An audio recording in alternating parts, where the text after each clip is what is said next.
Welcome. Welcome to a stream. Can you all hear me perfectly well? Does not look like it. Does not look like, I don't know. Nobody's saying nothing. I'm sure it's fine. There's a bit of a lag. I know all about the latency. I know all of these things. I'm quite good at this. I am hearable. Excellent! It's the best news I've heard all day. You can't hear me. I find that difficult to believe, King X Mob. Given that others can hear me, I think you might be trying to pull a clever ruse. It won't work this time. I also moved my microphone so that it's dangling precariously like that. Oh, check out my cool gamer keyboard that came with my PC. Why am I bald? I accidentally shaved my head. I used the wrong guard on my clippers. These things happen. So basically, here's what's going on in my life today. I'm working on a video tomorrow about Caleb Maupin. You might remember him as the guy that said, Burger King. And it's making me progressively angrier and angrier to like look at him. And I need to make fun of him tonight to get it out of my system. Because I've been going like I got real cabin fever. It's like being stuck in a room with him, you know, and not being able to tell him, like, it's just shut the fuck up, Caleb. So that's where I'm at emotionally, and that's why I needed to do this tonight. So some of this might cross over with the content of the video tomorrow. So just keep that in mind if I end up using the same joke twice. Why am I bothering with this chump? I will tell you, there's a part of you that's right, I think, because I think to a degree I should probably not pay attention to him because it does raise my blood pressure considerably. I do think, though, that he represents a considerable danger, which is that of far-right entryism into leftist spaces. As far as I know, he is the biggest... not Nazbol adjacent personality online. So, I think that represents, and there's also, like, every time I talk about him, the weirdo patrol comes out online to like defend him. So either he's got a lot of sock puppet accounts, which I know he has a few, but either he has a lot and a lot of time on his hands, or there are people that like agree with what he's saying. And I think, given how incredibly backwards everything he says and believes is, it's worth spending some time on him. And I will also say that if I were doing this about any other weird chud, nobody would have the problem. It's because he drapes himself in leftist aesthetics that people think he should get a pass, right? And I think that is unwise. I think that he is not in any way that is meaningful, in any way that we should respect on the left. And I don't like the idea that we have to make room for people like that, space for people like that within our movement is poisonous. It's toxic. It is. I think a lot of the time I go a little easy on him because when I look at him, I see like a kind of a doofus, like a big doofus, doesn't know nothing. He's very polite and he's very soft spoken, so it's easy to think of him as less dangerous than he is. And I think I fall prey to that type of respectability politics sometimes in dealing with him. So that, so long story short, that's why I'm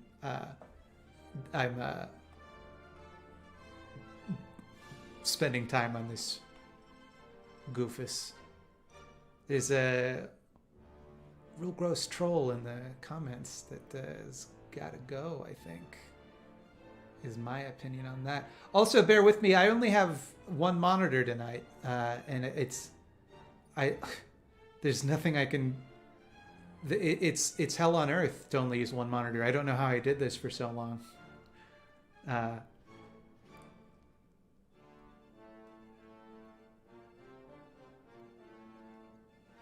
I think also expect more trolling tonight. There's going to be a significant troll patrol hitting up this stream, I think, because the tanks they're the most easily upset people on the face of the earth. And they get angrier than like any group. Yeah. Sorry, the chat is so far behind on my computer. I'm just gonna refresh this window, and that ought to do me some favors.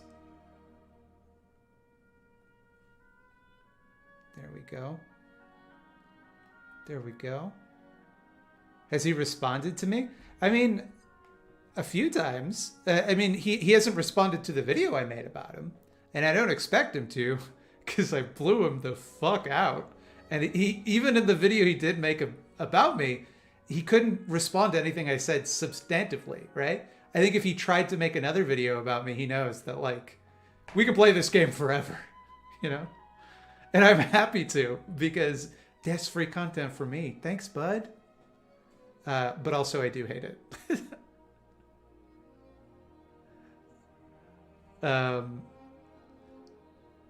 So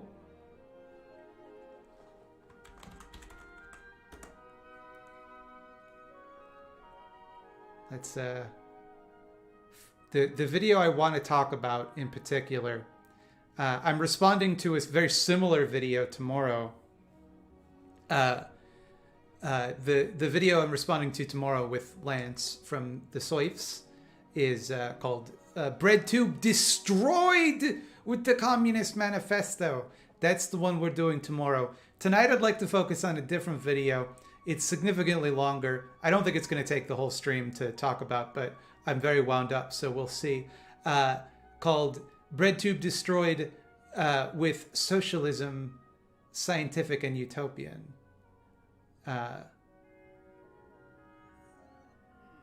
Sorry, utopian and scientific. I always get them backwards. All right.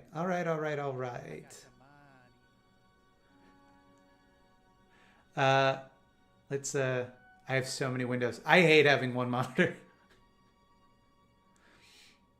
I'm so bourgeois that I can't deal with the normal amount of monitors that real workers have. This is the one. Now, I don't know the volume. Figuring out the volume mix on streams is always a nightmare. So you tell me if it's too loud or too quiet, and don't dick it up if it's fine.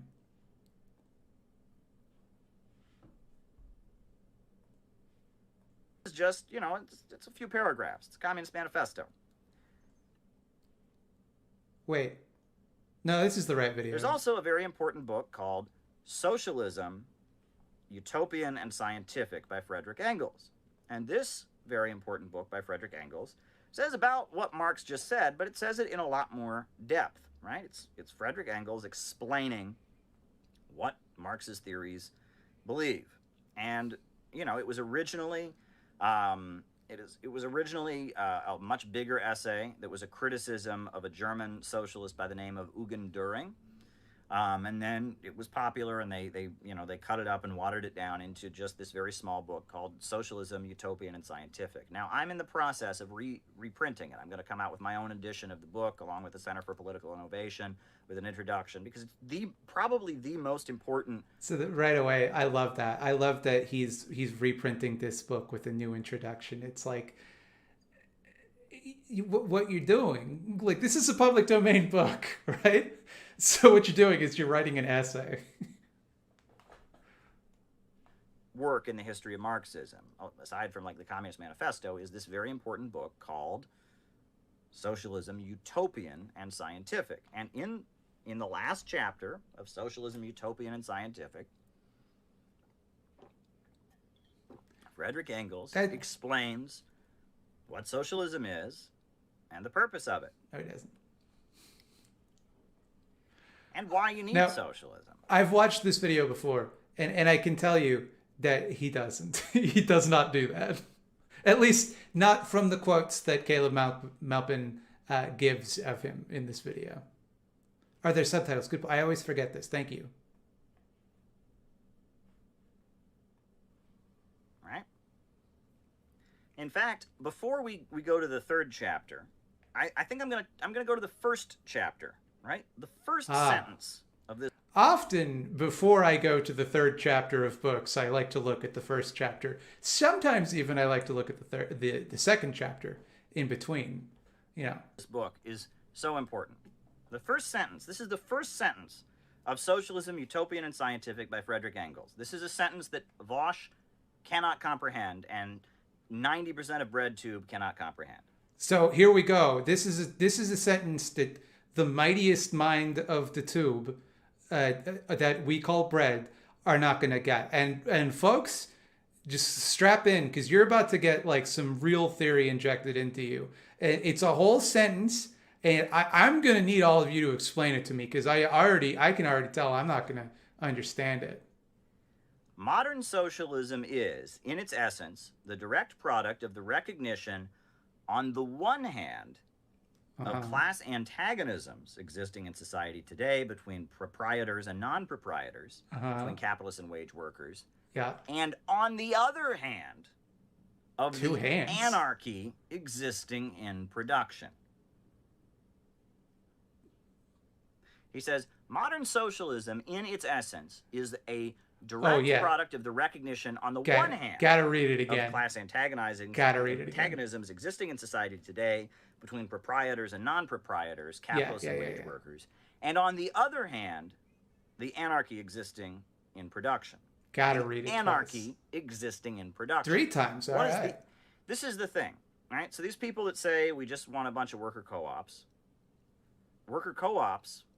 have their own interest. They compete with other worker co-ops, right? They want to churn out as many products as they can so they can make profits. Now, I agree with Caleb to an extent here, right? I understand the point he is failing to make, which is that a workers' co-op does nothing to eliminate capital. Like, you're still participating in capitalism when you work at a workers' co-op that exists within capitalism, which is true, right? Like, there's a worker-owned bakery in your neighborhood. You go there and you get your donuts there instead of going to Donut Co., right? That alone isn't going to bring about a revolution. Agreed. I think that anyone who thinks that socialism is simply workers' co-ops is wrong. Thanks for all the amazing content you provide. You're welcome. That isn't the position that people typically take. I do think that he's kind of twisting this subject, right? Because he says, on the one hand, right, there's 2 hands. And I'll keep in mind, I'm part of BreadTube, so I don't understand this sentence, obviously. But the way I understand it, he talked about the class antagonisms between the proprietor and the worker, right? The people that own and the people that work. UGH Nutco. Nutco. Yeah, you can tell it's going to be some good analysis when I start giggling about Nutco. I got the mind. Hey, Slime, do you know how many dogs Joe Biden has buried? Hash not my dog barrier. I don't get it. I'm sorry. Maybe that joke makes more sense if you see it written down. So, if you work at a workers' co-op... $27. Thank you. If you work at a workers' co-op, the workers and the owners are the same person, right? So, you're right that in the larger system, you're still within capitalism. However, at your workplace, you are eliminating that contradiction, right? You are eliminating those competing interests, right? That is the theory. This is why he will not acknowledge this, right? There are arguments he can make against that position, and I would say that, like, sure, like, yeah, maybe you're taking up a lot of energy, like, doing this when ultimately, like, in the larger system there's still problems. All right, you can make that argument. He doesn't. If you just have worker cooperatives with no state central plan, you don't resolve the anarchy existing in production. As long as production is organized for profit, not centralized in the hands of the state, you still have the second contradiction. It's not just the capitalist versus the worker, right? It's an issue of the anarchy existing in production, right? The chaos of the market, right? The fact that under this system, houses don't get built so people can live in them. They get built so landlords and banks. So I'm laughing because there is a twist coming in this video that I am just so excited for you all to see. Can make money off of them. Under this system, we don't have food so people can eat it. We have food so big box stores and agribusiness can make money off of it. Mm-hmm. Right? That production for sellability, not production for usability, is the problem. Great example. Many restaurants. Now, does that sound familiar to anybody? Does that sound like anything you've heard before?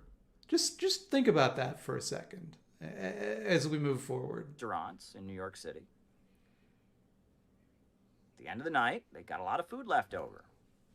They throw the food away. They put it in the garbage. But before they put it in the garbage, they'll take motor oil and they'll pour motor oil over it. God, this is so familiar, isn't it? Doesn't this seem familiar? Like you've heard it somewhere before? They do that. They do that so a homeless person cannot take that food out of the garbage and eat it. God, why? Where did I hear Because they didn't make that food so someone can eat it. They made that food so someone can sell it. Think. And if a homeless person takes it out of the garbage, that homeless person is not going to buy it. Yeah. My good friend Dakota Lilly, he was in, and thank you, Robot Persona, he was in Union Square, middle of a freezing winter in New York City, and he saw the Burlington Coat Factory throwing out all kinds of expensive winter. See, Caleb, these are the type of anecdotes you could have about yourself if you'd ever, like, been a worker. Winter coats that they could not sell. But what did they do to these winter coats before they threw them out? They took a knife and they cut them up. Why? They didn't make those coats so that people could be warm in the winter. They made those coats so that they could make money. And if they just threw them out, somebody could then take them out of the garbage and wear them without paying for them, right? Capitalism is a system where production is not carried out for use. Production is carried out for profit. So, by this standard, right, you have to remember that this is the guy that says that China is socialist, that North Korea is socialist, Cuba is socialist. So, by this standard, why do all of these places continue to organize for profit, right? If that is your stated standard, right, then none of those places meet your standard.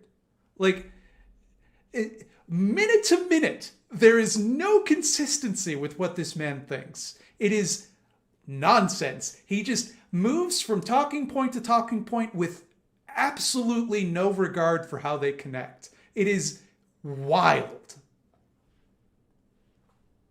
The anarchy existing in production. And if you have a worker cooperative, It's good. It's good in the sense that no one's exploiting anybody else, right? The worker gets a share of the profits he produces, but it doesn't eliminate this basic problem of production for profit. Even if those profits are shared, you still have production for profit. You need to have a state central plan. You need to have human reason. Unnamed diet beverage. Too late for that. I got to see. That's an enormous jump in logic, right? Is that okay? So we have a problem. The problem is that there's anarchy in production, right? I believe that state central planning would fix that problem. Therefore, if the problem exists, it is therefore necessary to do the thing that I think will fix it. But you haven't demonstrated why that would fix it. And there's no real evidence that it does, because there was plenty of overproduction in in centralized economies. Like, yeah. Sleep tonight. I got water. You need to have human reason dictating production. Is he always this red? I don't know. I don't. To give him the benefit of the doubt, he's always a little bit ruddy, but I do think that this is a product of his shitty webcam more so than his pigmentation. Right? The worker cooperative crowd does not understand that, right? And they don't understand the first sentence of this book, right? That it's not just, the class antagonism. But let's even talk about this class antagonism. Right? Modern socialism is, in its essence, the direct product of the recognition, on the one hand, of the class antagonism existing today between what? Between, what does it say here? Between... This drives me absolutely up the fucking wall. The contempt that he holds his audience in, where he does that thing where he stops in the middle of a sentence and goes like, and what? What is the thing? It like gives you a minute to think, like he's teaching you, like he's your teacher, like you're a little preschooler and you have to be walked through these explanations. I'm gonna give you a minute to like let your brain catch up with where I'm at. This is why I got so mad watching this, mostly because like if he just said what he said, the type of stuff he says is not new, right? Like I hear this all the time. It's the tone with which he says it that gets under my skin. The top income bracket and the lower income bracket. No. The class antagonism existing today in society between people who have fancy clothes and homeless people. No. The class antagonism existing in society today between middle class suburban white people and people of color that are more lower income. No. That's just gonna move past that, huh? That's okay. Class antagonism existing in society today is between proprietors and non-proprietors, capitalists and wage workers. Now, what if there was some kind of way, and I'm just spitballing here, what if there was a way that you could make those the same person, so that way the workers could control the means of production, like some sort of cooperative? You dingus? Wait a second. So the phrase income inequality, right? I had somebody attacking me. Oh, Caleb thinks China's socialist. They have income inequality. Every socialist country in history has had income inequality, right? Not the contradiction between some people having bigger incomes than other people. But, okay. So, here's the thing. China also has proprietors and workers. So if the distinction you're trying to draw here is that, no, it's not about income inequality. It's about the conflict between owners and workers, right? China still has those things. So if the argument was solely about income inequality, I guess that would be wrong. But that you still don't meet the standard you're trying to establish, Caleb.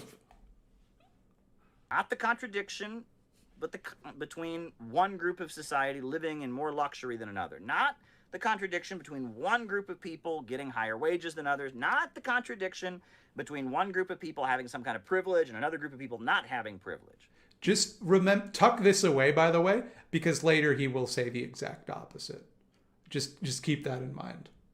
No, it is the contradiction between proprietors and non-proprietors, between capitalists and wage workers. There are some people who work for a living, meaning they sell their labor to a boss and get paid a wage in exchange for it. They are wage workers. And there are some people who own for a living. They own big banks. They own big box stores. Caleb, all of this happens in China. All of it happens in China, my dude. You have to address that. Like it's wild. They own stock in big companies. They own restaurants. They own hotels. They own major oil wells. They own railroad lines and airlines. There are owners, i.e. capitalists, and there are workers. So this notion that a country is not socialist if some people have more money than others, right? I mean, again, right? This income inequality, money out of politics, this is Rachel Maddow stuff. This is liberalism. Like, am I imagining this? Like, I feel like I'm losing my mind. Like, the fact he's not addressing the fact that China has those things too. He's not at all. He's not even he's not even doing the usual, like, oh, well, you know, they have to do that for a little while, or, you know, it's part of a so many year plan to eventually phase it out. No, he's just asserting that everyone who thinks China's not socialist is basing it on the idea that socialism is about reducing income inequality, and ignoring the fact, the indisputable fact, that China has owners and workers and class antagonism. The thing that, by his own standard, is what precludes something from being socialist. It's like, am I losing it? Like, is there something I'm missing here? Like, this is not what Marxism is meant to address. Marxism is not a struggle for everyone to get paid the exact same wage and be absolutely equal. Marxism is not a struggle against extravagance and wanting, you know, people to all, you know, live impoverished, humble lives so that it's good for Mother Earth and so they can have more spiritual enlightenment or something. Marxism is a struggle between the owners of capital and the workers. And how many times is he going to say it and not address it? I like, it's unbelievable. Like, and it's about eliminating the anarchy in production, right? The chaos of production organized for profits, right? This all should be very basic, but there's people that are intentionally sent out. Hold on one second. Distort all of this. Yes, I'll address that. 1 second.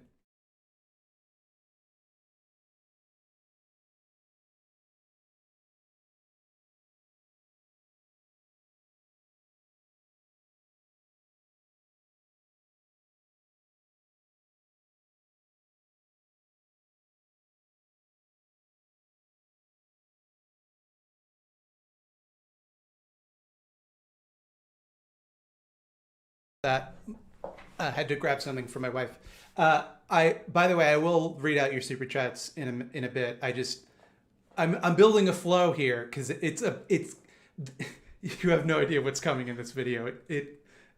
But okay, if you just missed it, Caleb just accused everyone who disagrees with him, everyone who for whatever reason doesn't think China is socialist, of being some sort of CIA asset. So let's go ahead and watch that again.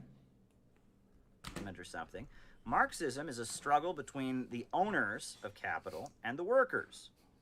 And it's about eliminating the anarchy in production, right? The chaos of production organized for profits.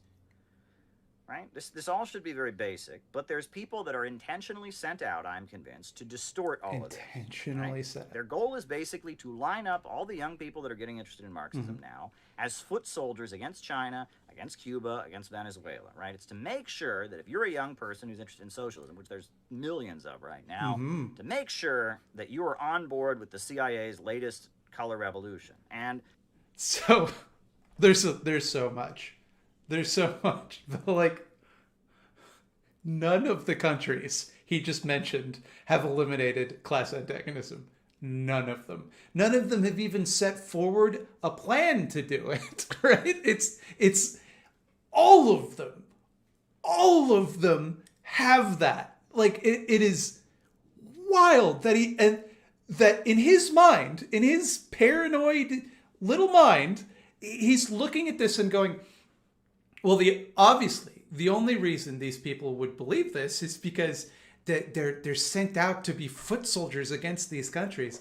I have nothing against these countries. I don't particularly like some of their governments, but I want their people to live under socialism. I want them to be communist. If they were, that'd be rad. And a lot of them, I would say, I would rather live in than the United States.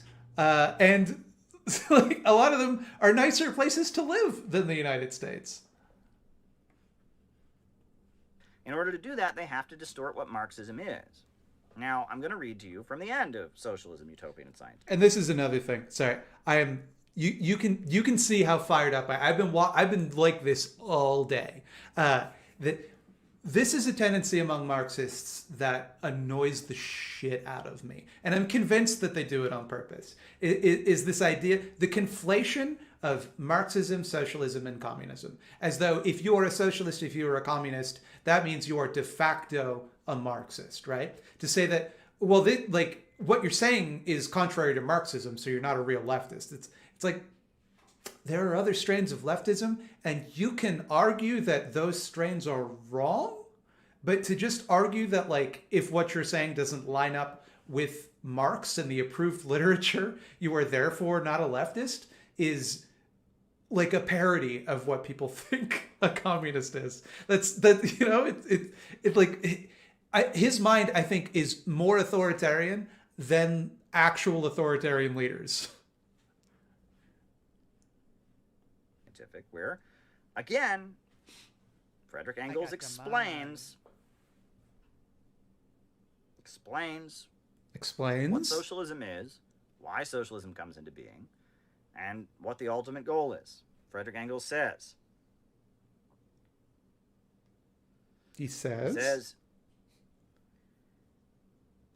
their political and intellectual bankruptcy is scarcely any longer a secret to the bourgeoisie themselves. Mm-hmm. Their economic bankruptcy recurs every 10 years. In every crisis, society is suffocated beneath the weight of its own productive forces and products, which it cannot use, and stands helpless face to face with the absurd contradiction that the producers have nothing to consume because consumers are wanting. Mm-hmm. Mm-hmm. Mm-hmm. What is that? What is it, Caleb? Tell me. What does he just say right there? Tell me. Lay it on me. Capitalism's bad because it's unfair because people have more money than others. No. Mm-mm. He's saying That's capitalism is bad because Come on. People on the internet are racist, sexist, and homophobic. No. Capitalism's bad because it leads to Donald Trump being a fascist and saying nasty racist things. No. This is wild. Like, nobody argues, Caleb. Nobody in good faith argues that capitalism is responsible for people being racist on the internet. Like, that is the thing is, you can be opposed to two things, right? Capitalism is one vector of oppression that you should be opposed to. Racism, sexism, fascism, these are other vectors of oppression that I would argue one should be opposed to, right? It is not a causal relationship, although capitalism does exacerbate those problems. It does make them worse. It doesn't cause them, except maybe fascism a little bit, but it didn't specifically make Trump fascist. It is just like, he's not even attacking a straw man at this point. He's setting up, he's giving it's like he's talking about something completely irrelevant. It's like if someone said, hey, did you steal my soda? And I said, I couldn't have stolen your soda because I'm chewing gum. Like, what does that have to do with anything? What the fuck are you talking about, my dude? No. Their economic bankruptcy recurs regularly every 10 years. In every crisis, society is suffocated beneath the weight of its own productive forces and products, which it cannot use, and stands helpless, face to face, with the absurd contradiction that the producers have nothing to consume because consumers are wanting. Meaning? Oh, please tell me what it means. I can't wait. The market is full of products that cannot be sold. Market can't be sold. The worker can only work so long as he sells his labor. Mm-hmm. And the market is full of products that cannot be sold. If you eliminate gotta be a word from for this. production, you drive the worker's wages down, you replace the worker with machines, pretty soon all these products are going to keep being produced, but the worker is not going to have enough money to buy it. Overproduction. There it is! Overproduction. Ladies, gentlemen, non-binary comrades. This motherfucker, you may recall, when I said that capitalism led to overproduction, he called me a fucking Malthusian. Do you remember? He's what I said. I simply used the word overproduction. He accused me of wanting to decrease the surplus population of useless eaters. This was his words, right? And here he is acknowledging it. And he's going to go on, by the way, to use almost word for word the explanation of capitalist overproduction that I gave to him. So it's amazing. It is amazing. It is proof, it is irrefutable proof that this dude is absolutely 100% operating in bad faith. It is so fucking clear. I feel like Matt's been on the verge of a stroke for the duration of the stream. A little bit. I am so worked up. I hate this man. I do. He's so bad at what he does. I got the money. I'm gonna take a little intermission. I'm gonna read some people's messages. Because I'm losing it. When you are free to have fun again. Thank you for the bits. Bidoo. What Caleb wants to do is create a socialism totally divorced from morality. He doesn't have a problem with the mass suffering of capitalism. He just thinks that communism is more efficient.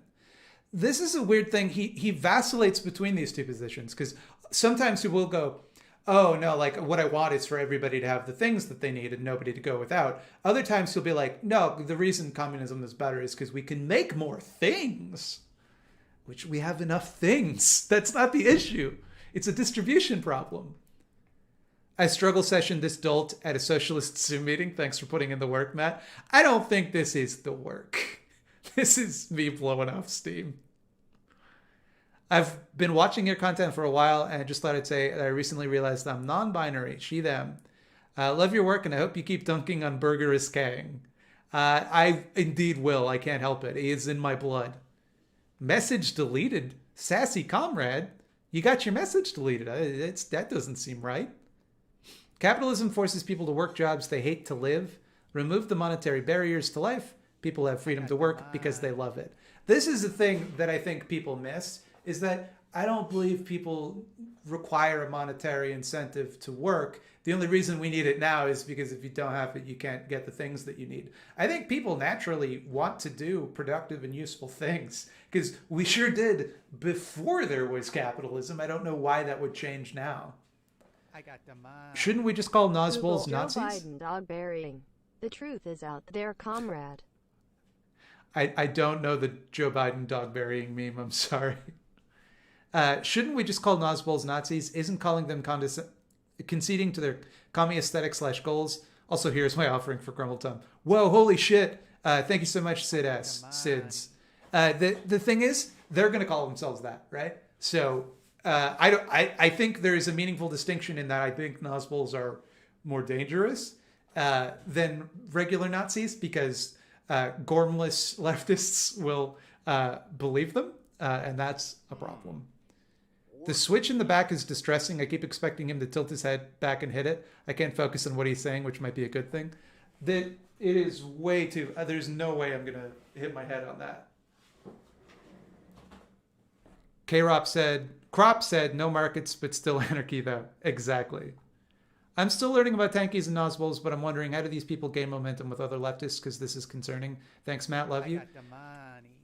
It's understandable in a certain way. I think like the thing is they hide under the skirts of more reasonable people, right? There are people out there that they just want to keep an open mind and they don't want to be divisive, so they'll just like let it skate by.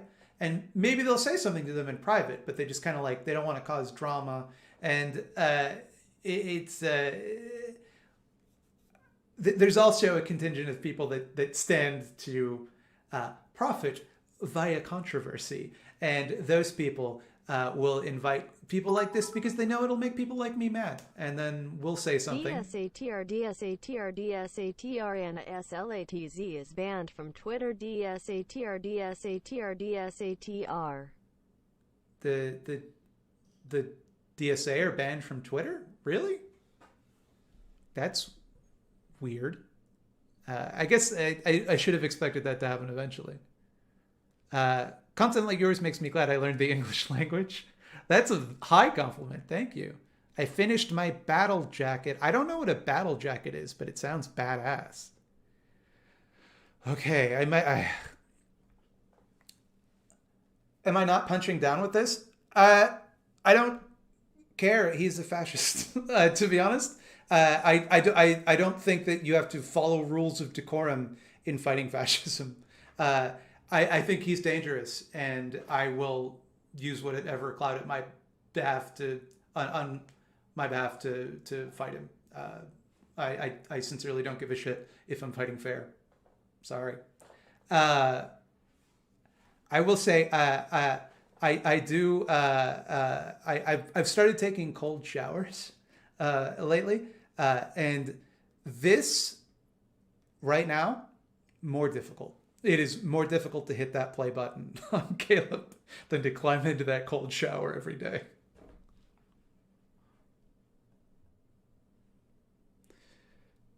Problem of capitalism. I got Something the that money. 99% of BreadTube has never heard of.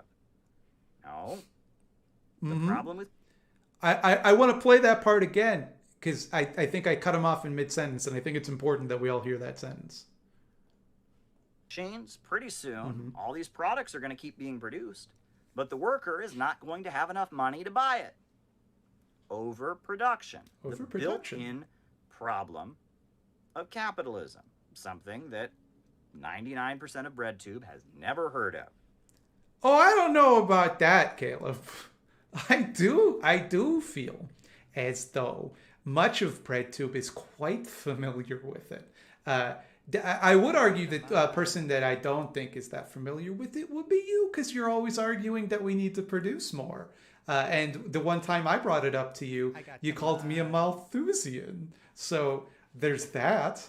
It does seem to imply that you don't quite understand the problem. Later, when you go on to give my explanation of the problem, you seem to have a better grasp of it, though. No. The problem with capitalism is that production is organized for profits, and it leads to big crises in which society is suffocated beneath the weight of its own productive forces and products, which it cannot use, and stands helpless face to face with the absurd contradiction that producers have nothing to consume because consumers are wanting. Look, in a rational society, technology is a good thing, right? Technology would mean that there's less work for everyone to do because machines replace labor. But under capitalism, where the worker can only work so long as a capitalist can make a profit. This is also not what Engels is arguing here. He's extrapolating very far from what Engels actually said. Engels is specifically complaining about the fact that when you increase production while cutting labor costs, that ends up in a situation where the whole system falls apart. And there's the big recession and a big bust because people can't afford to buy the enormous surplus of things that are being produced. He's not talking about just like overproduction in general. Like from hiring him, technology creates poverty and abundance. The more that's produced, the more poverty you get. Systems of the past, feudalism, people starved because there wasn't enough food, right? In other systems, people have starved because there wasn't enough food. People were homeless because there wasn't enough housing built. Only under capitalism do we have a system with what Engels calls the absurd contradiction of people being homeless because there are too many houses, people being hungry because there is too much food, the anarchy of production. This is the basic Marxist criticism of capitalism. And it's something these people have never heard of. They've never Except when I had to explain it to you. That I did hear of it at that point. But other than that, no, never in my life. heard of this. And you start talking this way to you, and they go, "What are you talking about? You're a fascist. You want the means of production centralized in the hands of the state? That's like Hitler." No, it's not like Hitler. No. Hitler didn't do that. That's like Marx. Yeah, Marx did that. Yeah, Marx, revolutionary leader Marx did that. No, that Caleb, you're confused. My sweet summer child, you're confused. Trying to say Anna Slatz got banned from Twitter. The Nazbol Scientologist TERF that writes for Rebel Media. Also, I had a lot of traumatic experiences with tankies on left book. I was psychologically tortured by a cabal of tanks. For over a year they turned my friends against me. I find it hard to effectively warn people of creeping tank influence, and it can get me in a lot of trouble since they're good at amassing social capital, and like you said, people are wary of calling it out.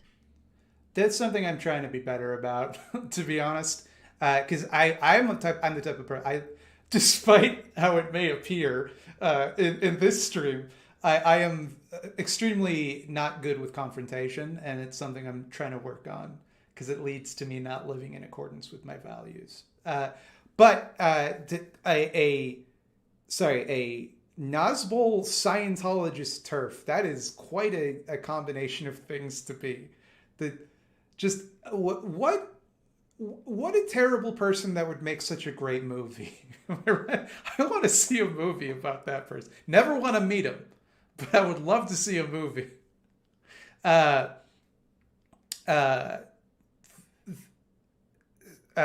Anyway, he was talking about people call him a fascist because he says he wants to centralize things under the control of the state. No, that's not true, Caleb. That is 100%. You're being paranoid.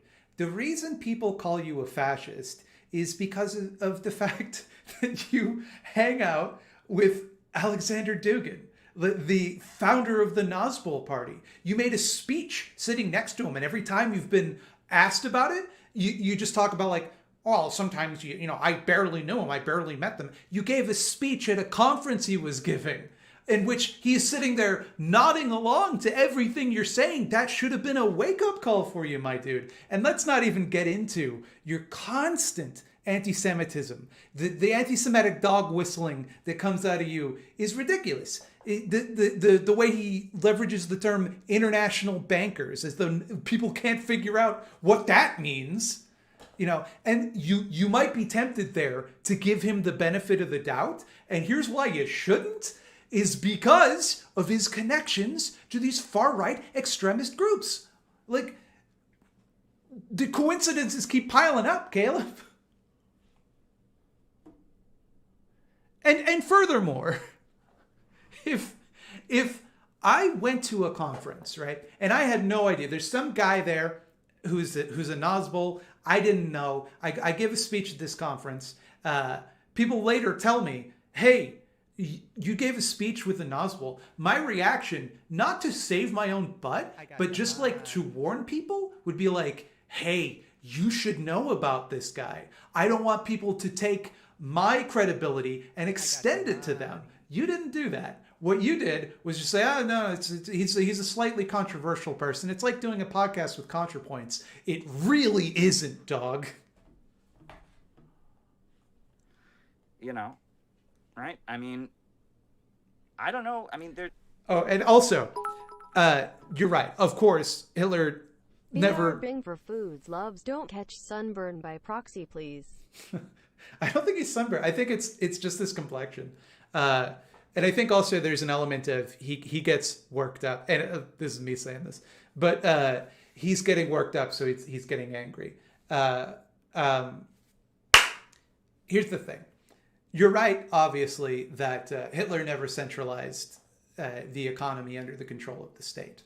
What he did do was basically deregulate a bunch of shit and hand stuff over to big business, all of whom had to do what the state said to do business in Nazi Germany, right? That was Hitler's economic policy. Now, that's generally how all authoritarians handle economic policy, is we're not going to control what you do. Even the countries that you're talking about, none of them centralized production in the hands of the state. Not a single fucking one. They all did the exact same thing, which is allow private corporations in, encourage them to come in by giving them cheap rates, and then just make sure that they play by the party's rules.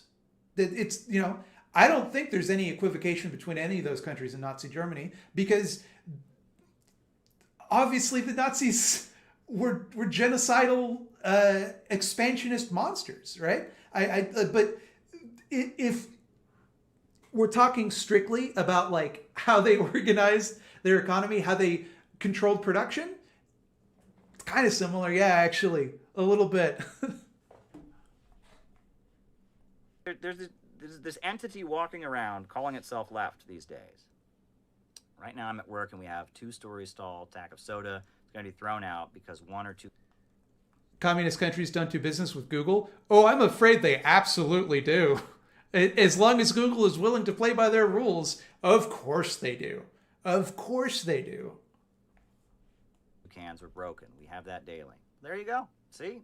Somebody just saw it in their own life. But, again, there's this entity walking around that calls itself the left, that I don't know what they are, but it has nothing to do with Marx. It has nothing to do with socialism. It's got nothing to do with China and the Soviet Union and Mao. It has nothing to do with Cuba or Venezuela. It's got nothing to do with Frederick Engels and socialism, utopian, and scientific. It's this entity that goes around creating chaos and engaging in culture wars. And chaos, there's got to be another word for that. I'm sorry, but I'm reading to you like the basic text. I just went over the Communist Manifesto. Now we're looking at socialism, utopian, and scientific. Mm-hmm. This is what Marxism is, what I'm reading you right now. And anyone will tell you, if you want the 2 books that are going to explain Marxism to you. First, the Communist Manifesto, deep text, not at all just a pamphlet that introduces the basic ideas. Second book, you go immediately to after the manifesto, skip everything else, go straight, ignore all the stuff Marx wrote, that's fine. Marx doesn't understand Marx like Engels does. You want to go straight to Socialism, Utopian, and Scientific. Those are the 2 books that explain Marx's philosophy best, I think. I can't think of a third. I can't think of any other seminal works that Karl Marx wrote. Anyway. And these people have never heard this in their lives. So, the expanse force of the means of production bursts bonds that the capitalist mode of production has imposed on them.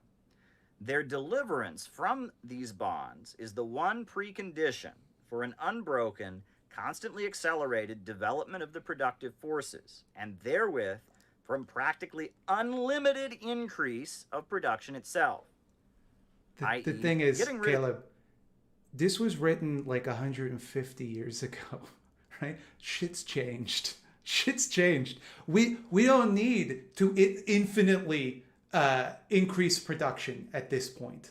We're good, actually. We have enough food to feed everybody. We have enough clothes to clothe everybody. We have enough houses to house everybody. You said as much earlier in the video. The issue isn't that we're not producing enough. And it's weird that would be your justification for communism, or one of the ones you're attempting to use. Because, like,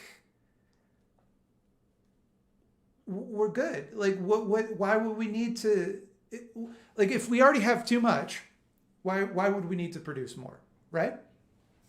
It's just moment to moment. He can't keep it straight in his head. It's rid of capitalism is the one way we can get rid of this problem of abundance creating poverty. And what can we do once we get rid of capitalism? Therewith, we can have practically unlimited increase in production itself. But Caleb, I thought the goal of socialism was to make everyone poor and not spend money, because socialists think that money is bad and we should just be humble and wealth is bad. No. Practically unlimited increase in production itself. Frederick Engels. See remember how I said that he would switch his position on this? Because earlier when he talked about, socialism isn't about making everybody equal, bringing people out of poverty. It's about the development. It's about the getting rid of class antagonism. It's not about income inequality. And then later it's like, no, we want everybody to have everything. Like the second one is correct, by the way. Stick with that. But goes on. Nor is this all. The socialized appropriation of the means of production does away not only with the present artificial restrictions on production. Now, it doesn't do away with production, because production's bad for Mother Earth. It does away with the artificial restriction. Again, Caleb, this book was written 150 years ago. So, like, yeah, he didn't have a lot to say about climate change because it hadn't been discovered yet. It wouldn't be discovered until the 70s. Like, so, like, I think it's fair to say, actually, that if Frederick Engels were to look at the state of production today, he might have a different point of view about, like, what level of production is necessary, whether it's a good idea to remove restrictions on production. He might want to change that based on new evidence. On production, but also with the positive waste and devastation of productive forces and products that are, in the present time, the inevitable kamikazes of production, and at their height in the crisis. Meaning that under capitalism, like, how much junk mail do you get every day? What a waste, right? How much waste goes on because of production for profit? We don't use resources in a rational way. We use our resources very wastefully. Well, centralizing the means of production in the hands of the state leads to a situation where we can plan out and strategically use our resources so we don't waste them as much. So, citation needed. I think I could think of some examples of some waste that centrally planned economies have managed to pull off. A lot of them seem to build a lot of big statues and buildings and fucking nuclear arsenals. Like, we can raise the level of productivity and produce more and more and more and not have ecological problems. Furthermore, it sets... Actually, the nuclear arsenals to defend themselves from imperialist aggression, so that one kind of maybe is necessary. But the statues I will maintain. That one you could probably do without. Free for the community at large a mass means of production and products by doing away with senseless extravagance of the ruling classes today and their political representatives. Meaning that, yes, we have a section of society that lives off of everybody else and has extravagance in a very senseless way, right? And it gets rid of that, right? Does it, though? I would argue that, yeah, socialism would get rid of that. That's one of the things I like about it, is that there wouldn't be people living extravagantly at the expense of everyone else. But you keep talking about how China is socialist, and there seems to be a lot of billionaires in that country. I would argue being a billionaire is a very extravagant lifestyle. You could probably get by on like a couple million if you had to. You know, maybe tighten the belt a little.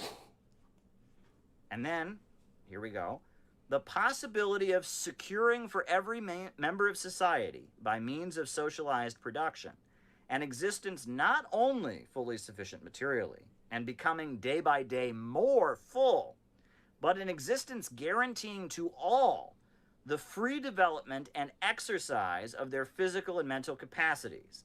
This possibility is now, for the first time, here, but it is here.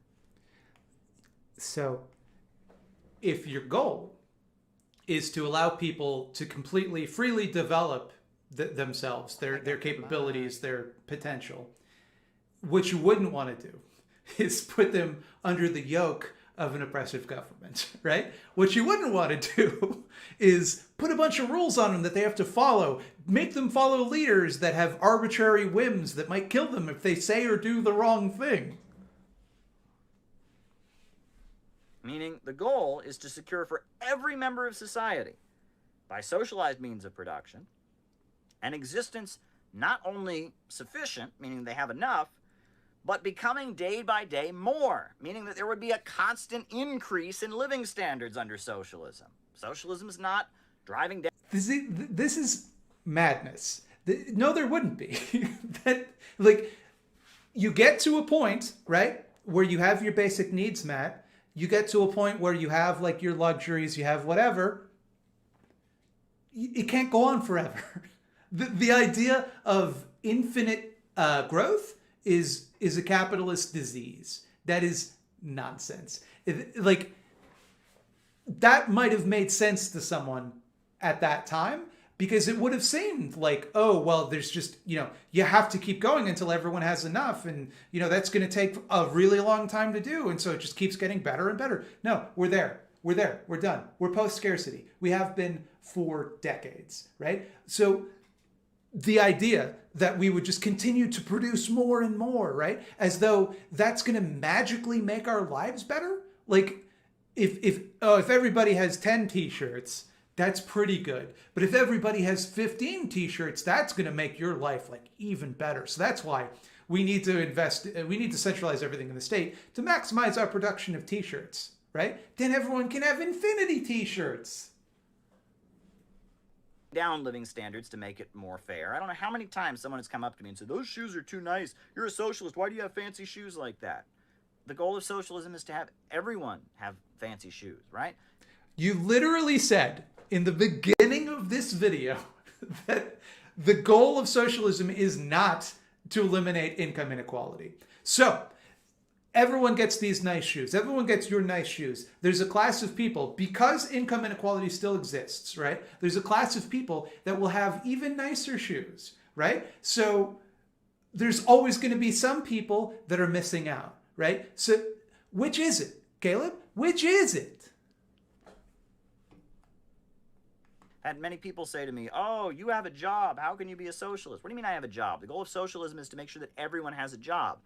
This is irrational. No one on BreadTube has criticized you for having a job. We might criticize the job that you have. Last I checked, you work for RT, which is like Russian-controlled state media. So that's not a great place to work. Not a big fan of that. But it's not that you have a job. Like, we all have jobs, Caleb. Thinking, right? He goes on.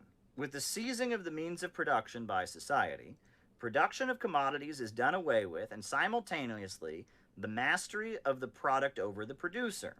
Anarchy in social production is replaced by systemic, definite organization. Now, systemic, definite organization, does that mean... Yeah, it's now I got to rag on Engels a little bit here, because this book is called Socialism, Utopian, and Scientific.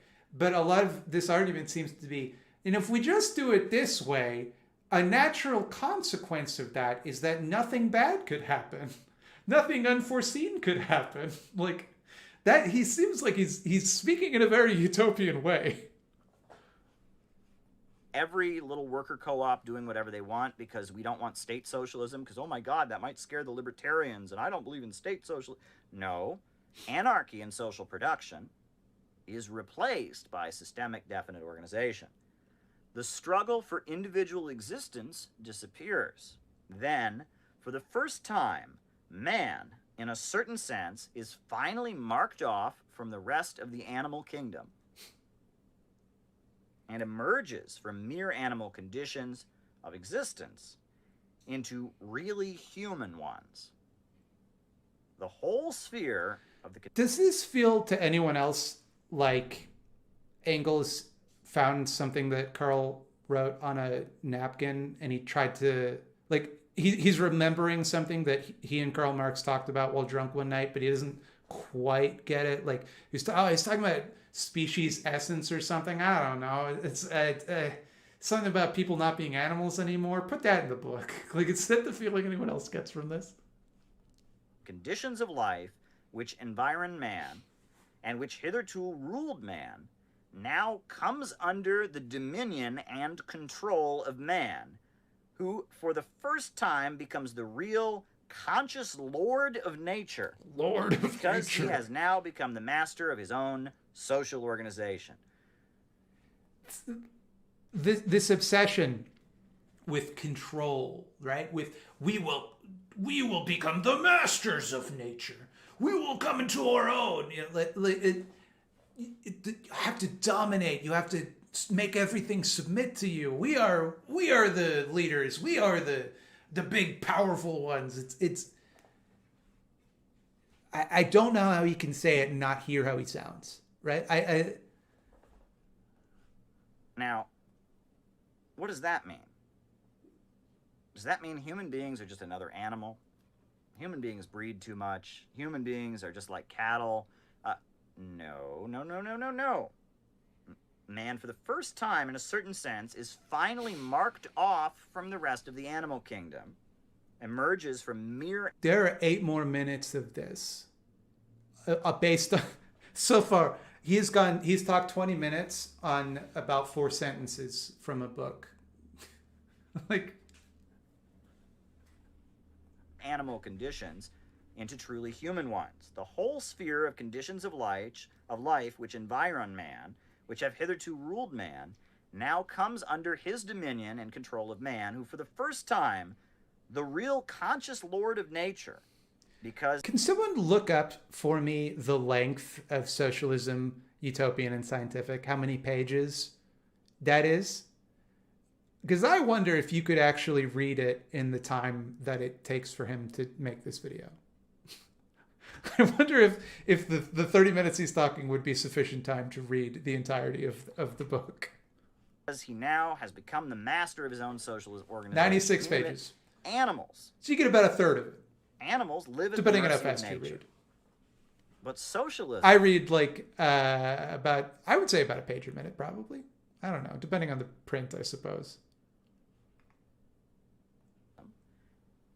Gives human beings the ability to organize production and rationally plan out the economy and no longer live at nature's whim. It gives man the ability to triumph over nature. So no, socialism is not going back to nature. What the fuck are you talking about? No, it doesn't. Like, what the fuck? Like, this isn't directed at Caleb. This is directed at Engels. What the fuck are you talking about? No, if we do socialism, then there can't be earthquakes. What the fuck? No, we're still at nature's way. Nature will always be a force greater than humanity because humanity is part of nature. Like,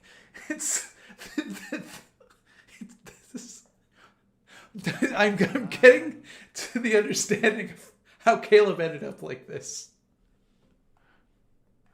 Not going back and living out in the woods. It's not primitivism. It is the opposite. It is asserting humans' mastery over nature.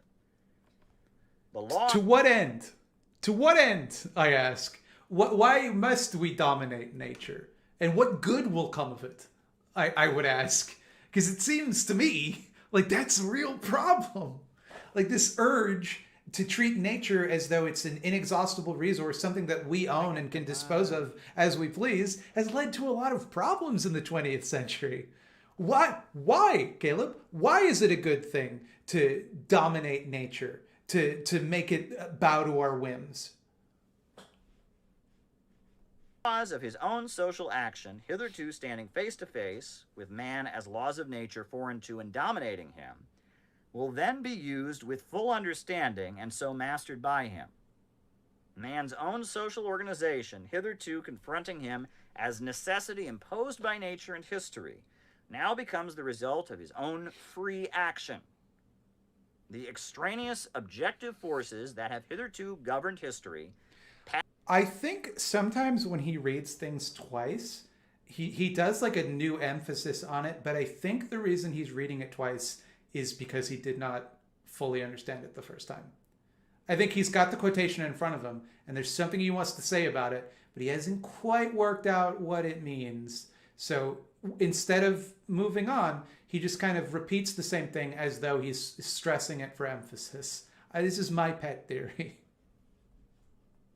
Pass under the control of man himself. Only from that time will man himself more consciously make his own history. Only from that time will the social causes set into motion by him have, in the main and in constantly growing measure, the results intended by him. It is the ascent of man from the kingdom of necessity to the kingdom of freedom. The freedom to be controlled by an all-powerful centralized state. This is how we achieve freedom, right? Is by surrendering our freedom. That's okay. All right, bud. This is Frederick Engels. Again, the people who say that we've gone too far, global warming is out of... they're missing... That is not Marxism. I'm going to read... Yeah, so what? So what? It doesn't make it any less true. Like, who is arguing? Caleb? Who is arguing that climate change is a Marxist position? Who is, aside from like conservatives who are using that to like say it's nonsense, like to diminish it by comparing it to Marxism, who on the synthetic left is saying that? Caleb, not hitting my dick with a hammer is not a Marxist position. Marx said nothing of hitting our dicks with hammers. And for all we know, he could have thought that was a great idea. I'm still not going to do it. You from the final paragraph, well, the final two paragraphs here of Socialism, Utopian, and Scientific. Okay, I'm going to pause here and take a little mental health break. Read out some of your messages, some of your kind messages. And presumably, probably there's some in there that aren't nice. We'll see. And just get away from Caleb for a second to just center myself. This is what I've been dealing with all day. I accidentally closed the tab. Way to go. Good job, Boomer. Battle jacket equals denim jacket with band patch. Oh, cool. Caleb is the tech guy patronizingly explaining to you that you're wrong about what's wrong with your laptop when you know you're right of communism. What if you woke up to Caleb standing at the edge of your bed and he says, your toes, hand them over? This is a very upsetting message. I'm shook. Too sassy for the bot, apparently. Love your work. Keep it up, comrade. I'll do my best, sassy comrade. I'm glad that you got a message in. I'm sorry that your first one was censored. It's you know what it is? It's the CIA. They're trying to silence you. George Soros was running late today, so he had me send you the usual payment for your channel. I took 1 cent for myself, though. George Soros is paying me $5 American? My dignity is worth way less than that. Wow, generous of him. Hey, comrade. I love you, baby. Thank you, Lord Dorkface. Excellent name. Signing off, I just wanted to say Caleb has Lego Man here. He does. You have more live viewers right now than his video acquired in almost a month. Yeah. I know. So it's a little counterproductive. But there is a sense of justice to that. Noticed you've gotten slimmer. Any tips? I'm unhappy with my size. Also, I'm a big fan, pun intended. Well, first, my first piece of advice is to be comfortable at your size, because nothing you do to change your outward appearance is going to make you more comfortable with the person you are on the inside. That's not particularly helpful, but I really think it would be almost irresponsible of me to give you weight loss advice if it's coming from a place of being unhappy with your body, because I think you need to approach it from a position of love to your body. What do you want to do for your body? You know, my 2 cents. I don't think anybody has to lose weight. It's you do whatever you want to do. But what's worked for me is I just eat a lot more salads. To be honest, it's as simple as that. I try to eat almost exclusively whole foods when I can. And a lot of people don't have the privilege to do that. So I'm lucky in that respect. It takes not only a fair amount of money, but also a lot of time. So that's... sorry if that doesn't help. Caleb looks like the leader of Chechnya. I'll be the judge of that.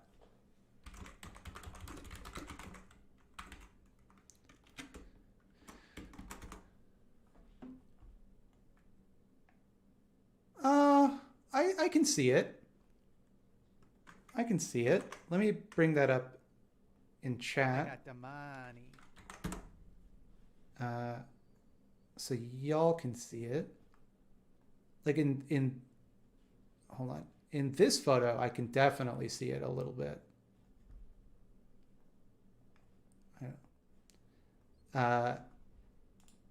Glad I put that into my Google search.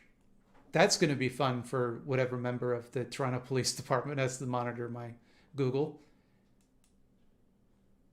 Remember Bob Avakian, Matt? Reminds me of Avakian. I don't know who that is. I'm sorry. Why can this man not sit on a desk? This is making me so anxious. Are you talking about me or him? Because I've noticed that when I stream, I do a lot of this, a lot of doing that. I've noticed. So we're both kind of guilty of that. But he also like just streams with his webcam pointed up at him, like slumped up against the wall. It's like, get one of those like octopus mounts. It would make your tactic your content so much more palatable. Sorry, I was reading ahead. Ever since you pointed out his tactic of being smug to his audience, I can't unsee it, and now it's bugging me as well. Thank you for your service. I'm sorry to have done that for you. It's just like he's not doing a bit is the thing that bothers me the most about it, and like it's completely unearned. I'm sorry, he's not smarter than his audience. I mean, his audience does listen to him, so that's not a point in their favor. But who's to say? I guess. I got the money. I like your YouTube channel a lot. I watch it every Friday. It's part of my weekly schedule. Thank you. That's always what I hope for. I always hope that I can make everybody have something to look forward to each week. That's my goal. When I wake up in the morning, I'm like, that's something I can do. If you want to get good stuff out of this book, instead of whatever this Garble Man is saying, I recommend the Red Menace podcast's first episode on socialism, utopian, and scientific. Caleb reminds me of SCTV's Tiber's Tractor. I have no idea what that means. I got the money. CTV's Tiber's Tractor? SCTV's. I have not watched SCTV in many years. I got the money. BRBing for foods, loves don't catch sunburn by proxy. No, I already read this one. I read it twice. Gosh darn it. Yeah, I'm sorry about the energy tonight. I know I'm a little high strung, but I had to get this out of me. I've been staring at this video, and the video I'm talking about tomorrow with Lance is a different one. So knowing that because I don't want to have to make another fucking video on this, and look, I know that here's the thing. Part of the reason that I delete the VODs afterwards is because I know there's so much shit I'm saying in this that I phrased ineloquently, or I lost my train of thought halfway through a sentence and made it look like I had nothing to say. But like, by all rights, I should probably sit down and like collect my thoughts and make a video essay on it. I simply cannot devote the time to make yet another video essay on this jabroni. It cannot be done.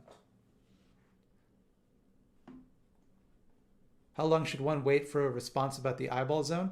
I don't know what the eyeball zone is, but also if I did, I probably wouldn't respond to people. I would just throw them in it without telling them and surprise them one day.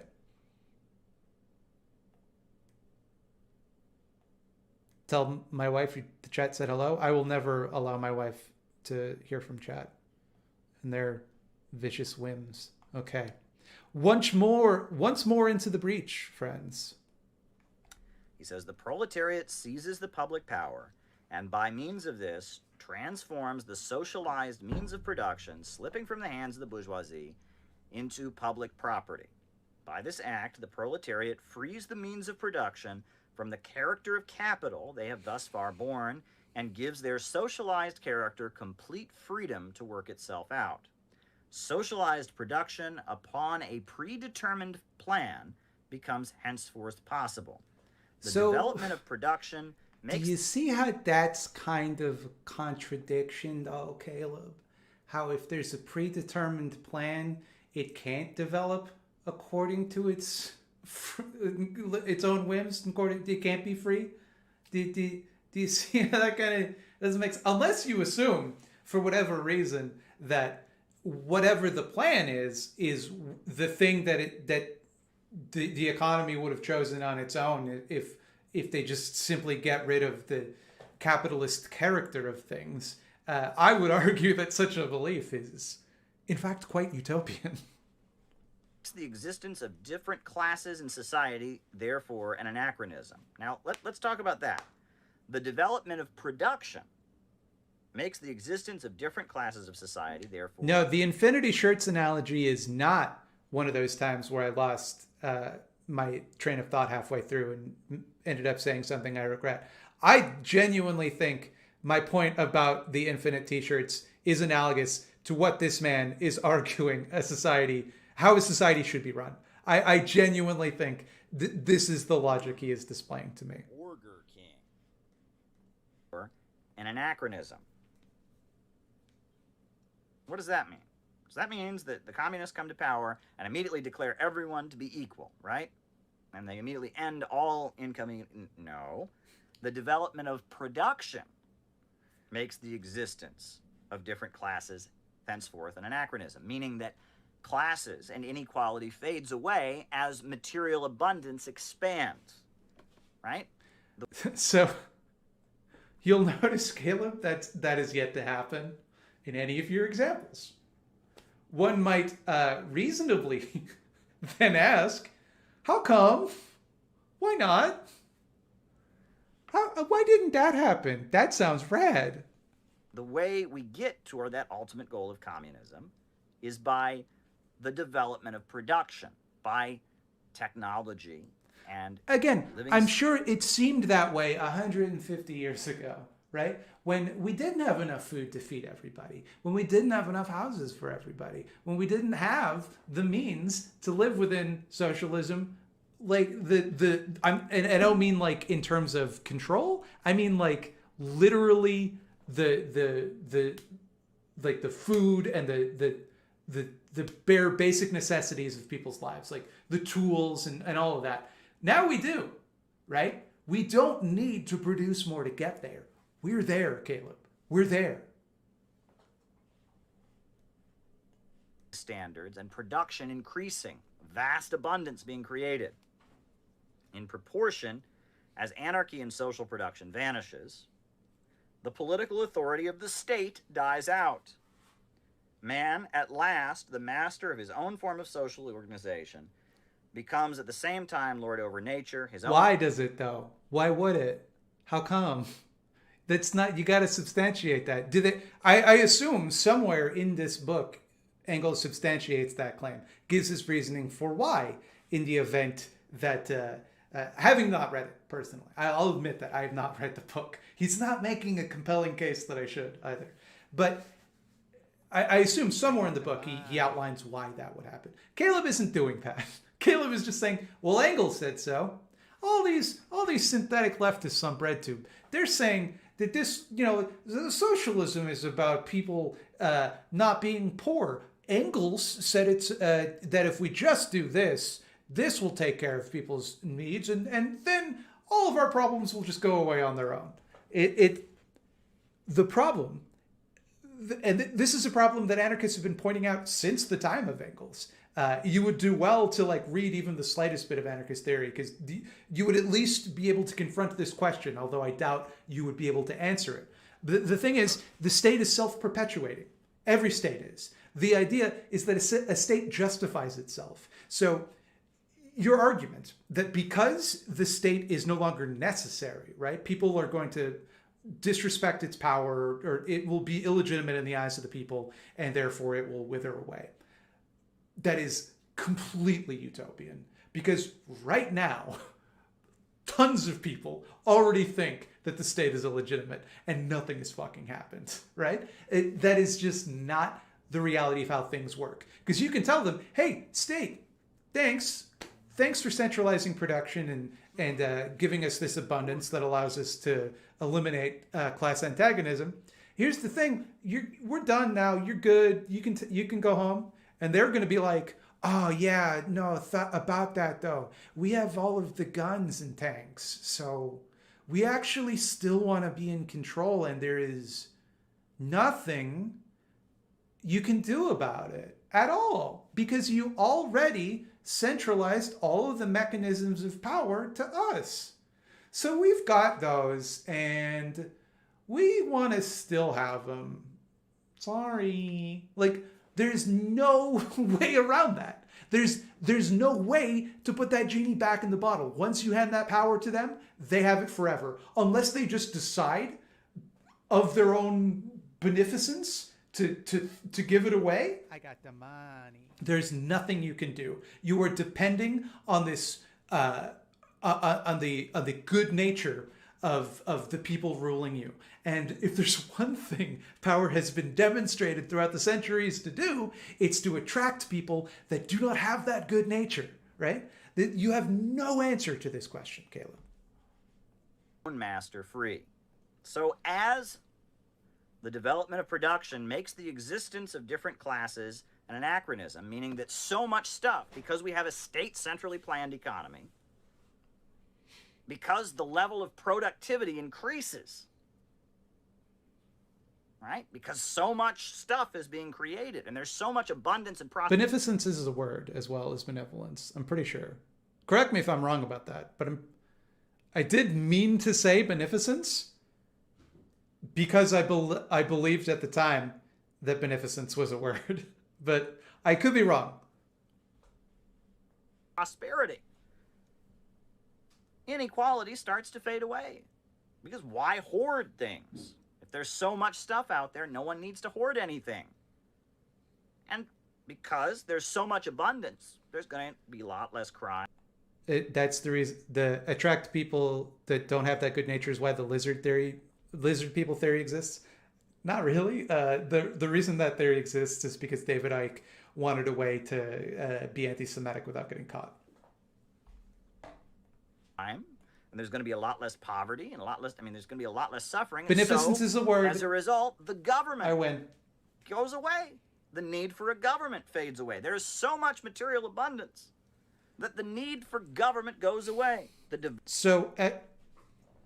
If the government is the only system that can get us to that level of abundance, why would we ever get rid of it? Once we have that abundance, if, in your point of view, Caleb, if the goal of socialism is infinite production, and the government is the only thing that can increase our production enough to get to the point where we can all have what we need, it sounds then as though that we should only ever have a government. Why then? Why does it suddenly become less efficient once we have that abundance? Furthermore, as I've said many times, we're already there, Caleb. We already have enough. Development of productive forces makes the existence of different classes an anachronism. In proportion as the anarchy in social production vanishes, the political authority of the state dies out. Man, at last the master of his own social organization, at the same time the lord over nature, becomes his own master, free. There's no need for any government coercion because there's so much abundance, because the development of production, freed from the crises of overproduction, centralized in the hands of the state, creates so much abundance that the need for coercion and political authority in the state dies out. That is the most utopian shit I've ever heard in my fucking life. Are you kidding me? There is no level of excess, abundance, whatever you want to call it, whereby the urge to dominate or the urge to control people is just going to disappear. Where the idea that the legitimacy of the state matters one fucking iota if they have the power to enforce illegitimate rule. And then he says, to accomplish this universal emancipation. Now, what is it? Universal emancipation, meaning emancipation of everyone, not revenge, right? Not the proletariat gaining at the expense of everyone else. Universal emancipation, meaning all of humanity. To accomplish this act of universal emancipation. I should note. Yeah, you're right. It's he's not talking about the proletariat getting their revenge. By this point, they've already done that. Because I think you've probably heard the term dictatorship of the proletariat, Caleb. I would hope you've heard this term. That's when the proletariat take control, and then they control everything and decide how things are run. Right? If there's a period in which revenge is to be taken, that would be when, I would think. Right? Not that I think revenge is a fruitful thing to do. Not that I think that is a goal we should aspire to. It's you would think that my dude would understand basic Marxism. Emancipation. I can't. Right? I can't with him. Is the historical mission of the proletariat, right? Because only the working class has the material interest. But this is an act of universal emancipation. The Chinese peasantry was freed by socialism, right? There are members of the capitalist class who have gained significantly because of socialism, because everyone will gain. I really hope you just heard the words that just came out of his mouth. There are members of the capitalist class who have benefited tremendously because of socialism. It's surreal.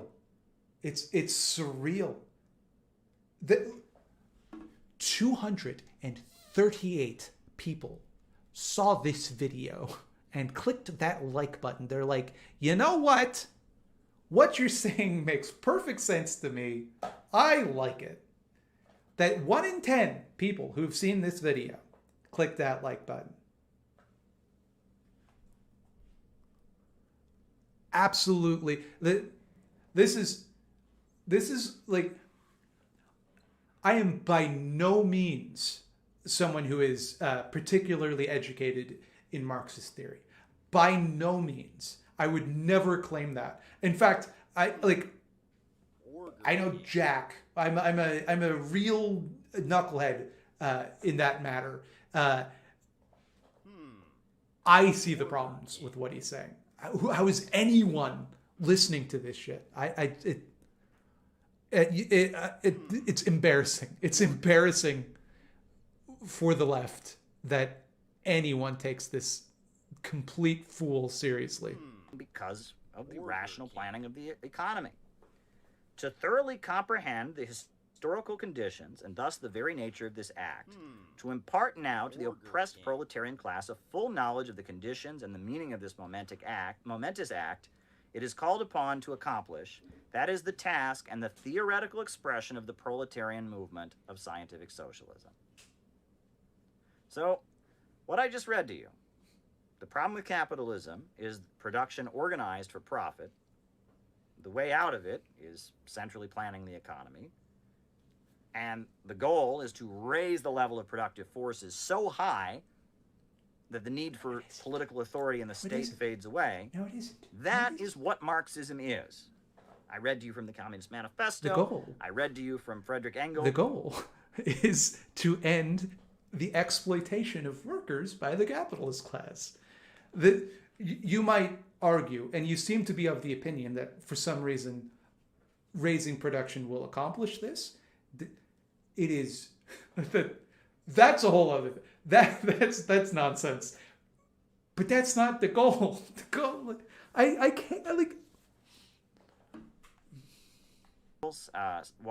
socialism, utopian, and scientific. What I just read to you is Marxism. And on that basis, the 6 sentences he read to you, the 6 sentences from this book, that's Marxism, everybody. You see these people going around, you see Richard Wolff and stuff giving these lectures on Marxian theory. Nah. There's 6 sentences you have to hear to know Marxism, and only 2 of them you need to understand. China is very socialist. China's doing that, raising productive forces, centralized means of production. No, they're not. Okay, I'll grant raising productive forces. I'll grant you that they're doing that. They're not central. They have private ownership. Caleb. You know? And many different forms of socialism have existed. That's what socialism is, folks. Now, read the Communist Manifesto. Read Socialism, Utopian and Scientific. That's what socialism is. Oh. Just. Oh. Do you see why I was so worked up? Do you see? Like,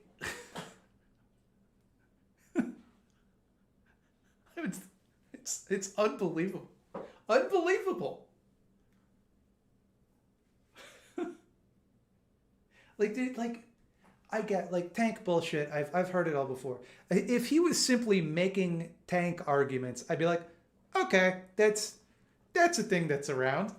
It is the poverty of thought involved, right?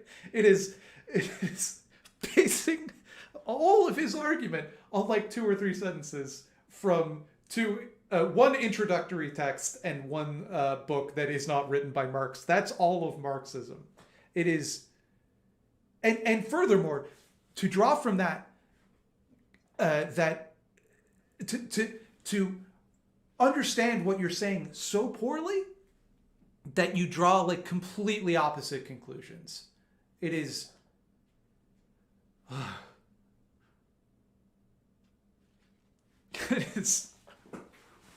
It's infuriating.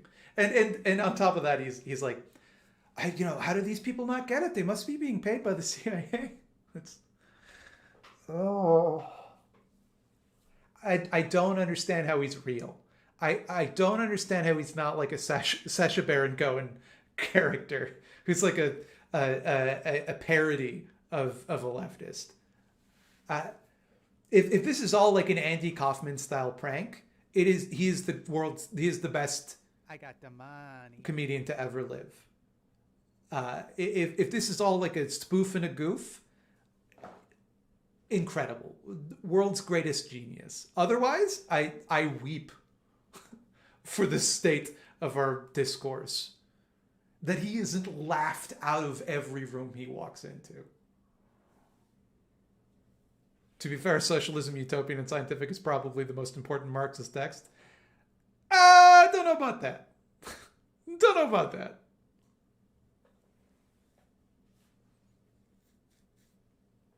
The problem is that, as far as I can tell, anarchists don't have a viable way to create change into socialism. What is the anarchist theory of change into socialism? We get together, right? Me and a bunch of guys, and we get some. I don't want to say guns, but like shooty sticks. And then what we do, right, is we fight everybody, and then at the end we have control. And we give it to everybody. Then what we do is we all start worker co-ops that all compete with each other. That's the end goal, obviously. Then what we do is we call everybody racist on Twitter. Once everybody is canceled on Twitter, then we have socialism. To seriously answer the question, it's a matter of fighting and taking control. Like, it is as simple as that. The reason it hasn't happened isn't because it requires some galaxy-brained theory. It's because we lack the will. Because most people don't agree with us. Once that changes, we're golden, baby. I would argue that the state socialist position of, they have plenty of theories of how we can transition from lower stage communism to higher stage communism. They have a lot of ideas about it. Too bad none of them have ever worked. Too bad it doesn't seem to work out that way ever. Oopsie daisy. Like, if it's a question about who has more fantasies, definitely the state socialists do.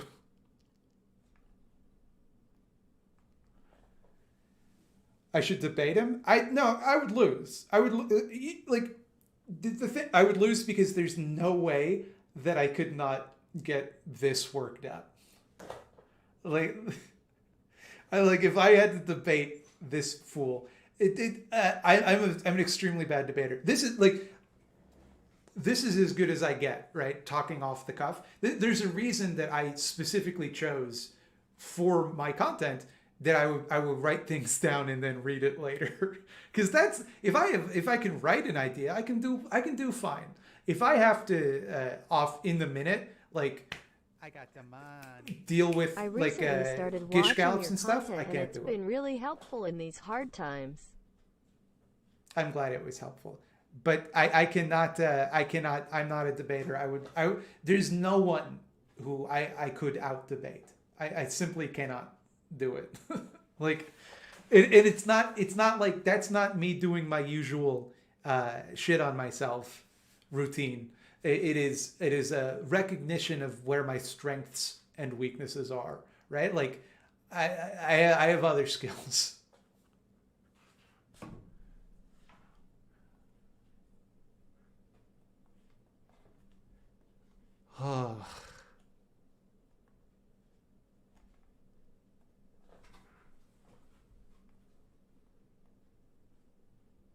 What is the obsession with the CIA or with things being psyops among basically all leftists?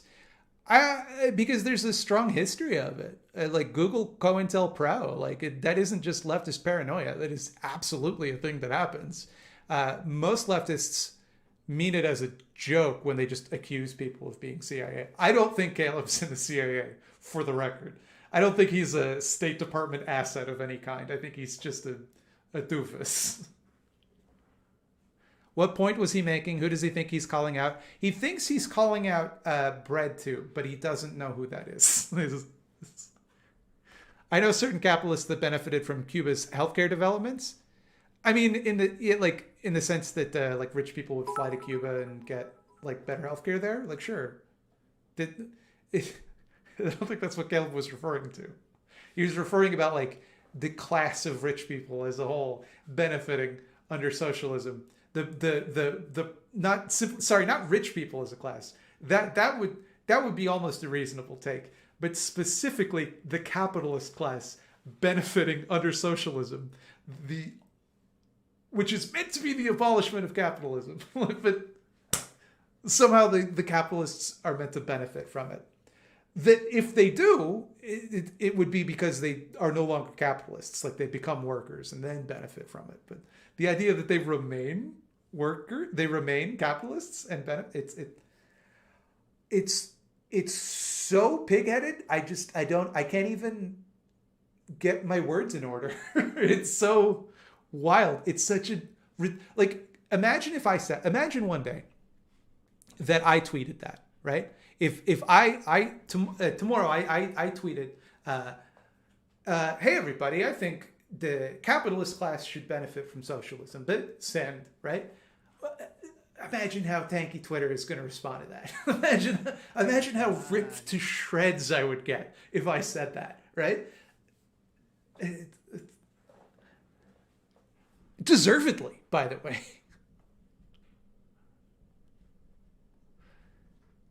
Have you read Seeing Like a State by James Scott? It's a good book and perfectly diagnoses the issues with this guy's ideology. I have not read it. I'll look into that. Your hair is looking great again? Thank you. I can't wait for it to get a bit longer because it is. Every time I look at an old video of myself and my hair is so beautiful and long, I'm like, I took it for granted. How is that Robert Owen, who literally built a socialist society, is utopian, and Engels, who writes about how we'll lord over nature, is scientific? Seems odd, but... ATS just a head ups at KEFFALZ. The Catboy Rancher in the Twitch chat is trying to get your attention. She has something important to say. Also, Dengism is Marxism, stonksism. What is it they're trying to say to me? In which chat also? There's two chats. That's Slime. I have something important to tell you. What is it, though? Tell me the thing, and then I'll know what it is. I ate at Garfield Eats before it shut down. Congratulations! As did I. You made a terrible choice. It is disgusting. I don't know who Robert Owen is. This feels like I should know. This feels like a thing I should know. I admit my ignorance. This is my strength. This is my power. No one can take it away from me. When you have as much ignorance as I do, you have to learn to take strength from it. ATS, thank you so much for what you do. You're an invaluable educational leftist resource. I've learned so much from you. Much love, comrade.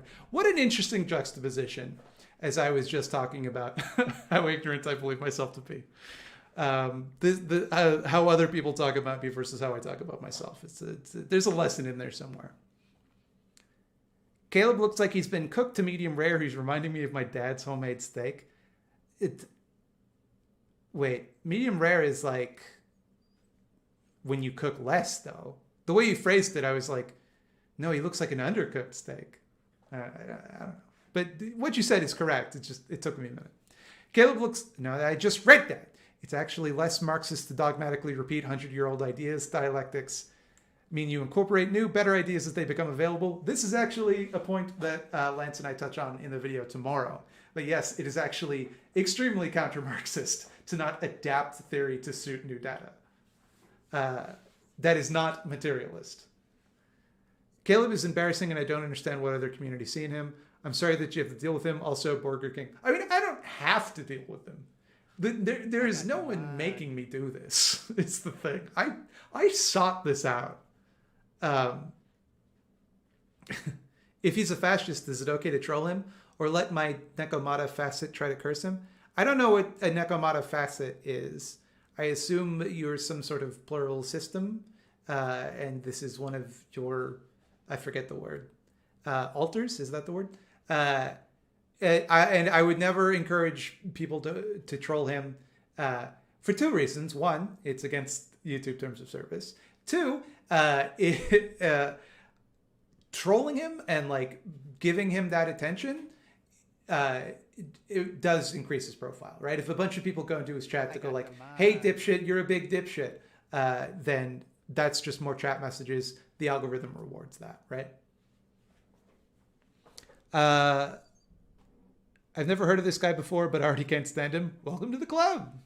I made a video on him that is very funny, in my opinion. And I don't often say nice things about my own content, so you can take my word on that.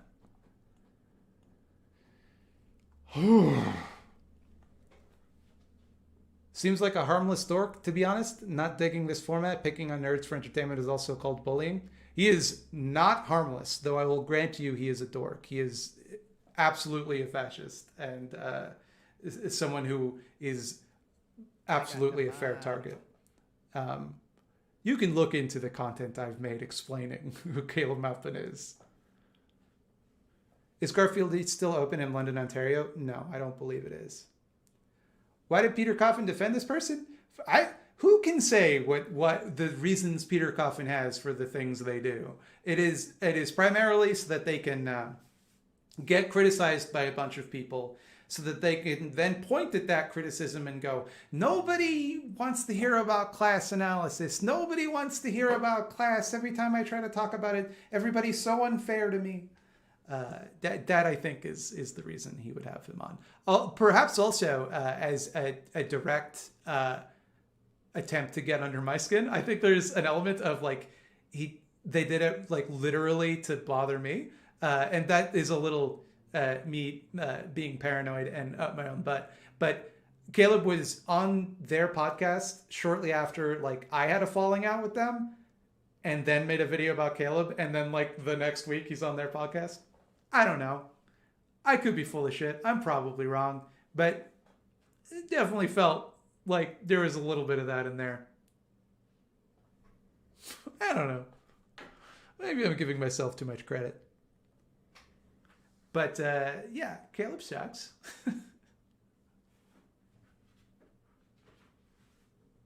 I think Sean put it best, is that Peter Coffin's whole shtick these days is to say something controversial and then act surprised when people criticize them for it. I'm sorry. I don't mean to misgender Peter. Even though Peter sucks, I don't mean to misgender them. That's force of habit. And I say this as someone like, I used to be friends with Peter. Like, it's the... Fuck that, frankly. Sean hasn't uploaded in 7 months. This is true. I assume Sean's going to upload a video that's like 7 hours long.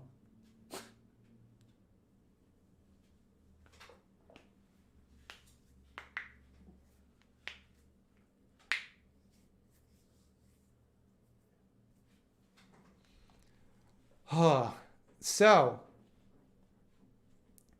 the name of this stream is making fun of Caleb Maupin, right? And I feel like we need to find a shorter video of his to just really be mean about and bully him harder than I was earlier, because the people who came to defend him in chat, that makes me want to get even nastier, to be honest. Let's get nasty. But first, I'm going to take a whiz. I will leave this page up, and you can look at that and see which one you want to watch. I'll scroll down a little too, so that there's more of them.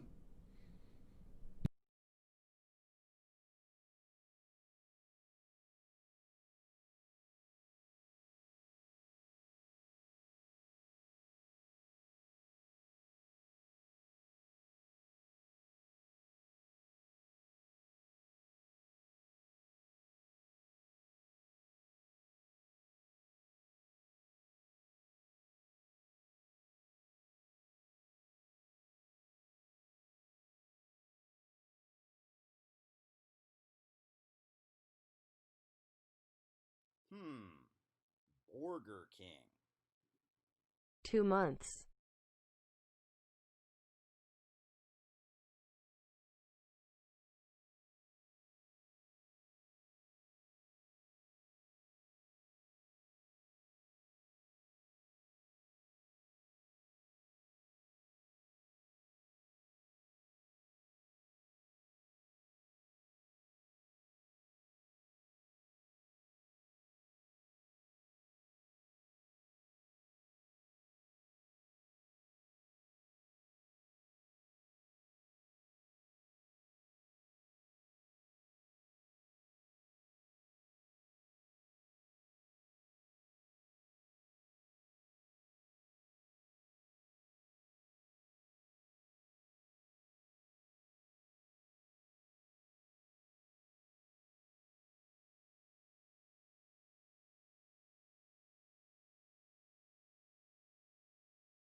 Sorry.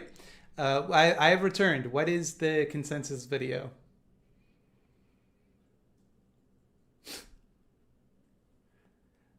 It's interesting to me how sensitive I was to being called a boomer when I first started streaming versus now. And I've only gotten older. Rethinking human rights?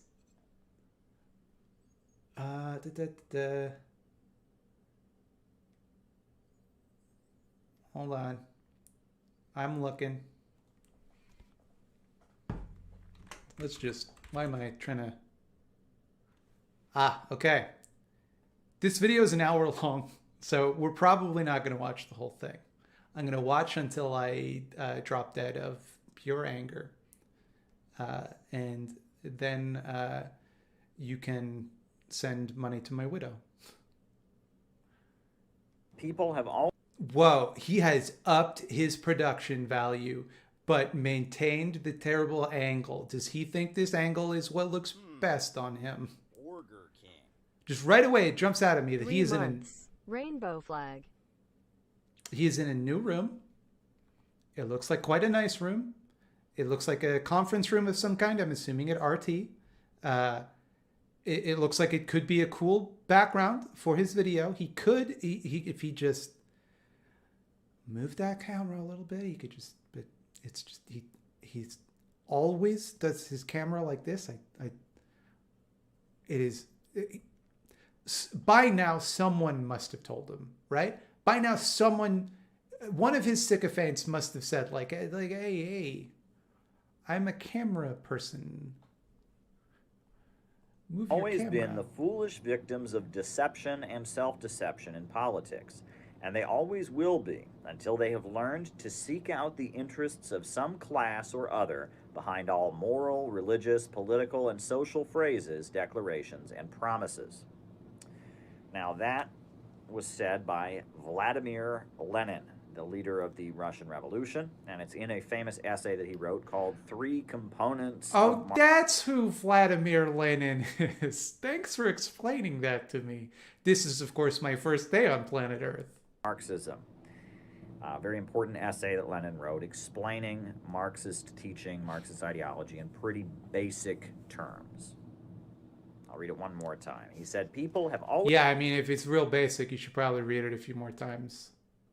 been the foolish Shout victims out of to that deception Technology and Connections self-deception video in in the politics, recommendations. and they always will be until they have learned to seek out the interests of some class or other behind all moral, religious, political. Who are Technology Connections? I don't think I've ever watched one of their videos. This could, I feel like this is just one of the things that YouTube recommends to you because it's, really popular because it's got 2.2 million views.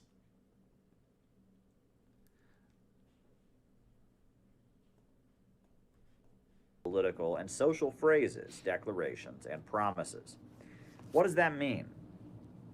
Well, it means that until you have a class view of things, until you start seeing things in terms of class politics, you're never really going to be able to understand things. You're always going to be in a state of Yeah, no, I totally know what you mean. Just to understand things, just in general, you need to view them from a class perspective. You're never going to understand physics if you don't look at physics from a class perspective, for example.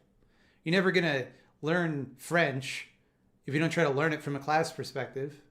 deception or self-deception. I want to talk to you specifically about the issue of democracy and human rights, because this is For or against? What do you think? an area in which there's a lot of deception and self-deception. But the I thing can't hear is anything that he's a lot of saying. people, I am dying a over lot the of nostril people shot. get blocked in this area. They just can't go there. Let me describe what blocked means, right? So, for example, right, if someone is very, very, very, very, very religious, very, very religious, and you start to argue with them about metaphysics, about the existence of God, etc. He is currently explaining the concept of disagreeing with you. Just in case you needed a handy refresher, other people, sometimes their brains shut off and you can't go in and change them. I don't know either. They're just going to have a block. In a lot of cases, they'll just say, you know what, I cannot pursue this argument with you. They'll just stop. And the reason for that is you're not really arguing with them about ideas. You are threatening their entire worldview. They cannot argue with you about the existence of God because their entire worldview, the entire way they see themselves, is in jeopardy. From this man of all people, there's no self-awareness here. So they just can't have that conversation with you. Right? And that happens around religion. That happens around politics. Making fun of someone from behind my computer is weak. I don't give a shit. The thing is, you're not going to goad me into giving this dipshit airtime. I'm not going to fucking give him control. I will fight people like this with whatever means are at my disposal. I don't give a shit if it's a fair fight. Fuck him. And fuck you for defending him. And this area that I'm talking about with you today, the issue of human rights, the issue of democracy, the issue of freedom, a lot of people get blocked there because the whole way that we come to think about politics in the United States and in the West in general is centered around these concepts and a certain way of understanding these concepts. And if you start to take that apart, it is so disorienting for some people there. So if you're one of the people that has a block around the issue of human rights or the issue of democracy or the issue of freedom, does this feel like incredibly sinister to everyone else? Like, does this not feel like he's saying like he's really couching what he's saying very carefully, like well, you know, if you don't have an open mind about, you know, discussing democracy and human rights, because what is there to discuss? What is it? Why can't you just? It's very concerning to have to start your conversation on a subject like this with, well, keep an open mind. If you just have a block around that issue, you're not going to get a lot of what I have to say. But if you don't have a block, if you will listen to what I have to say here, I will listen to much of it, not a whole hour. You will start to understand the world with a huge amount of depth that you never had before. I'm going to push the envelope today. I can't imagine saying that to someone. Like, I can't imagine saying like, well, if you would but listen to me, I would show you depths that your foolish mind has yet to conceive of. Like it like Jesus Christ. And I'm going to force you to question some basic things that you've been taught all your life. And by doing that, I'll be getting you to go beyond bourgeois idealism and to grasp historical and dialectical materialism. Folks, the way we are taught in the United States to think about the concept of freedom of speech, freedom of assembly, democracy, freedom of religion, elected governments, the way we are taught to think about these things is like this. There are some countries that are good, and those are countries that have democracy, that elect the government, that have freedom of speech and freedom of religion and freedom of assembly, freedom of the press. And there are some countries that are bad, and they do not have freedom of the speech. This is the most Weasley shit I've ever heard in my life. So this is what he's saying is technically correct, right? You're right that like countries like the United States will portray other countries as bad nations or rogue nations or whatever the fuck for shit that they do themselves. They present them, oh, the people there aren't free like we are here. And they're just describing things that the United States does to their own citizens. It's, you know, obviously there's some hypocrisy there. I feel, though, that the conclusion you're attempting to draw from this is that therefore the concepts of freedom of speech, freedom of religion, freedom of assembly, and democracy are not valuable. It seems like that's where you're going. I want to be wrong, but let's see.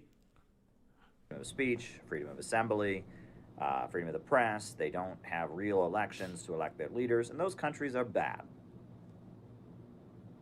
And the mission of the West is to spread democracy and freedom around the world. Like, if your argument is going to be they do have those things, you're probably wrong. But that's not like a cartoon supervillain shit. But if your argument is going to be, well, actually those things are unnecessary, we're going to have words. Please speed up his video. I don't want to do that because a lot of people with sensory processing issues have told me not to speed up videos. They say it's really hard to watch. So that's why I won't speed up the video. I have a little, you can't see because my webcam's in the way. Oh, moved the wrong thing.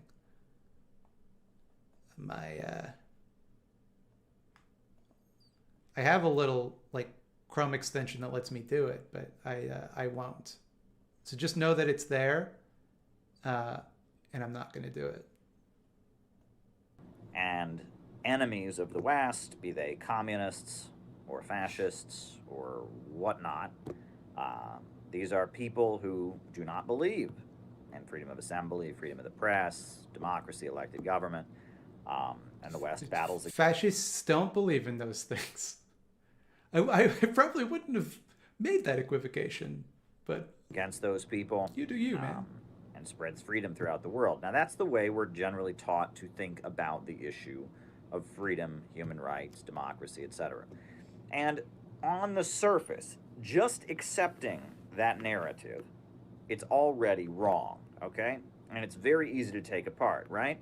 The United States backs, arms, and supports Saudi Arabia. Saudi Arabia does not have freedom of speech, freedom of the press, freedom of assembly. It has a hereditary monarchy. It cuts off people's heads in public. 1/3 of the country are guest workers, slaves who have no freedom whatsoever. You can get the death penalty for insulting the king or sorcery. So clearly Saudi Arabia is not, a free democratic society, and it's backed by the United States. So that shows hypocrisy. The United States condemns Syria, alleging it's not democratic. Saudi Arabia, is a brutal autocracy. Alleging that Syria is not democratic. The United States condemns Iran, says that, it doesn't have enough freedom of religion. Well, Saudi Arabia has no freedom of religion whatsoever, right? So, Caleb, that is... Okay, so there's so many ways that you could criticize the United States for its lack of freedom. Instead, your argument is, they have a financial relationship with Saudi Arabia, who does all these bad things. That's a great I agree with all your criticisms of Saudi Arabia. I don't think that means anything for the United States. I think the United States probably shouldn't have a financial relationship with Saudi Arabia. Doesn't mean that the United States doesn't have those things. I don't think they do. I might argue that the mass incarceration is a great example of a lack of freedom in the United States. The fact that the country was founded on slavery is a big one that I would point to. But you went in a different direction. You got to respect the hustle. So on the surface, we can see that this narrative is loaded with hypocrisy. And during the Cold War, the main thing that leftists and socialists and communists did was go around exposing the hypocrisy of this narrative. The USA was constantly saying it was for democracy, communism is against democracy. But if you looked at all the allies of the United States, people like Augusto Pinochet, people like Ferdinand Marcos in the Philippines, people like, brutal dictators in Indonesia, brutal dictators in Africa and Latin America, military juntas. The USA was going around saying it believed in freedom and democracy, and the communists were bad because they didn't believe in freedom and democracy, and it was pretty easy to show that they were... The thing is, you're right that it's hypocritical. That doesn't absolve other countries of their wrongdoings, right? If you're right that the United States is not in a place to criticize, but a person in the United States who isn't the entirety of the United States federal government could criticize those countries because they haven't restricted the rights of citizenry, right? So the United States federal government making those claims, absolute hypocrite. But the fact that the United States is also doing it doesn't make it okay. For all kinds of people associated with the United States, armed by the United States, backed by the United States, supported by the United States, who did not believe in freedom and democracy. And there were all kinds of brutal military coups in 1965. He's talking about the United States spreading democracy? No, he's demonstrably not. He's talking about the United States having an economic relationship with countries that have bad human rights records. He could talk about how the United States invades other countries, But he's elected not to do that, because if he did that, he'd have to talk about how the countries that he is advocating for also do that. So instead, he's just made some bullshit up of, oh, they're friends with an evil country. Aha! You're hypocrites. Therefore, your criticism of me is invalid. In Indonesia, the elected government was toppled. Suharto took power, and there was a mass slaughter of roughly 500,000 people. It turned into a genocide of ethnically Chinese people. Later, there was a genocide in East Timor backed by the United States, right? You know, all throughout Latin America, there were brutal military dictators, brutal military juntas backed by the United States. Elected governments were toppled and replaced by the military. I'm an imperialist because I hold all countries to the same standard, that any country doing a war crime should be held responsible for that. All right. Go fuck yourself. With the support of the CIA, 1953, in Guatemala, the people of Guatemala elected Arbenz, who was kind of a social democrat. The CIA overthrew him and put in a military dictatorship, right? Later in the 1980s, you had the military dictator Rios Montt, who was backed by the United States and committed mass genocide against native people, locked up all his political opponents. That was in Guatemala.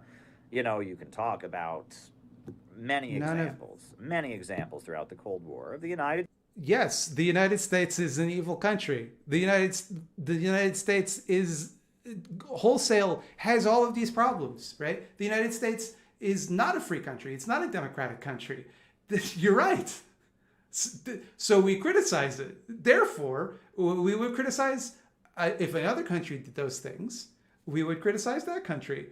The fact that they are hypocrites about criticizing other countries does not, in and of itself, make their criticism invalid, right? That is essentially an ad hominem attack where the ad hominem happens to be correct, but it's still not relevant, right? Like if I kill somebody and then Charles Manson calls me a murderer, he's right. He's also a murderer. He's being a hypocrite for pointing it out. United States backing and arming people who were not believers in democracy. And that is a very legitimate point. It shows that the leaders of the Western world are not true to their ideals, right? They claim they exist simply to spread freedom and spread democracy around the world. They claim communists are bad because communists don't believe in freedom and don't believe in democracy.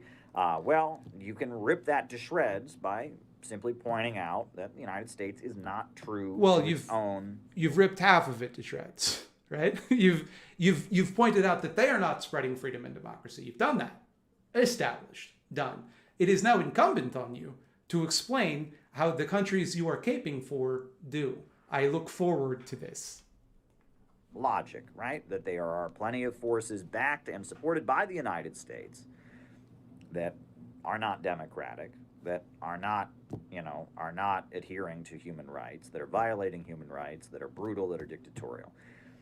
But that, on the surface of it, that's a very good deconstruction of the Pentagon propaganda. It's good. It's a very good deconstruction of Pentagon propaganda. If I do say so myself. It still doesn't get beyond the basic narrative. And often people who put that narrative out there still buy into the idea that there are just simply good countries and bad countries. And the good countries have freedom, the bad countries don't have freedom. Good countries have made a choice to have freedom. Bad countries have just not made the choice to have freedom. And while they realize the United States is hypocritical around these issues, they essentially just want the United States to not be hypocritical around these issues. They want the United States to really practice what it preaches. But here's the thing, folks. You were getting somewhere. Right? It seems like I don't think most people are arguing that we just want the United States to simply live by its values and that's it, right? It's like this reformist angle that you're pulling for. It's like, I don't believe that there are good countries and bad countries, right? I think that's a very reductive way to look at the world. I don't think you can look at a country and say, oh, if you look at on the globe, this one's causing all the problems. Like it's just, that is good and bad are not objective categories. They're not things you can measure. It's not materialist, one might say. So it is ultimately fruitless, right? But that being said, to conflate that with the bad countries don't have freedom, good countries do. There are no such thing as good and bad countries. It is still bad not to have freedom, right? Even if that leads you to a reductive view of that country, you still want to have freedom. Like, freedom in and of itself is a good thing, right? Like, I assume you recognize this. I don't know. Here's narrative. Maybe I'm speaking out of turn. Maybe he's getting to it. I should be. Is not correct.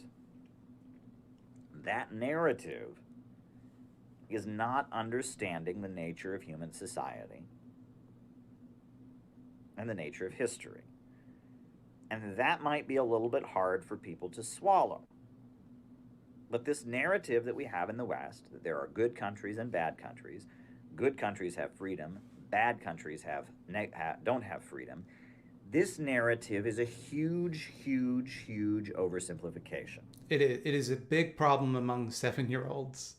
First of all, let's talk about the United States, right? I feel like you already did, but all right. Let's talk about it. The United States.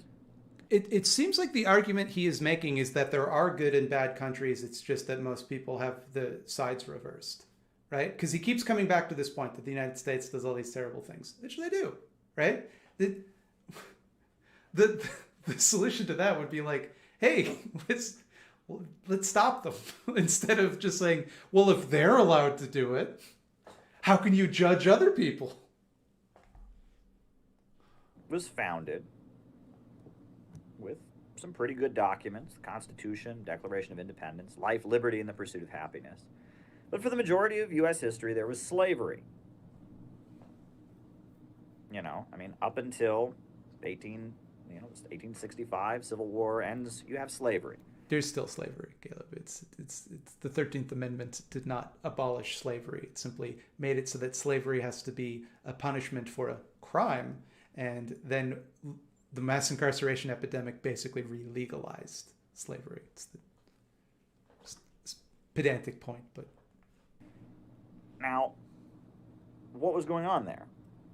Well, they said these natural rights, these human rights, these natural rights, they just didn't apply to Africans. And I guess around the time that slavery was abolished, they discovered that these natural rights did apply to Africans. For the majority of U.S. history, women could not vote. So what do they say? Well, I guess, these natural rights existed, and we just didn't realize, just slipped our minds that they also applied to women. But I guess, around 1920, we figured out that women have these natural rights. It's ridiculous. Women should have the same freedom to vote for the current leader or be executed that everyone else has. In fact, let's look at world history. No one anywhere in the world, no society anywhere in the world recognized that people had the right to life, liberty, pursuit of happiness, right? Life, liberty, and property until like the 1400s. No one talked about it.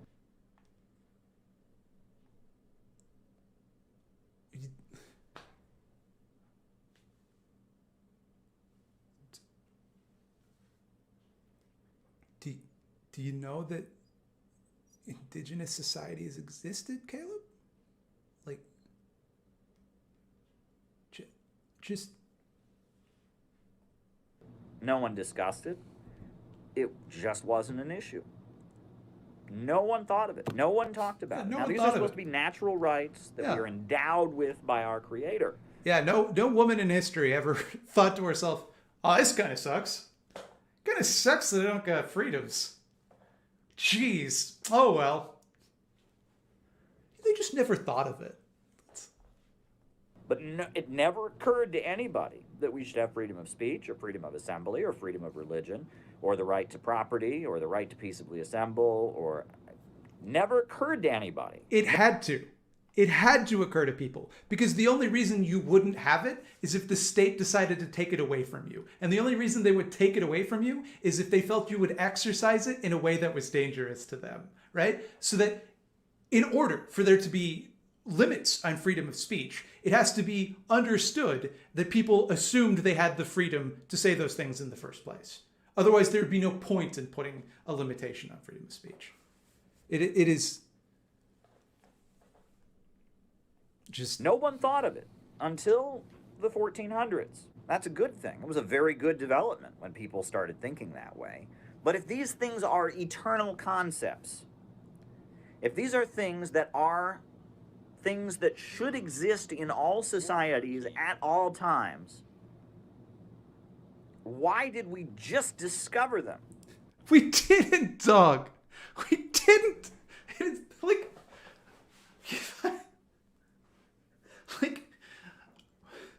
this is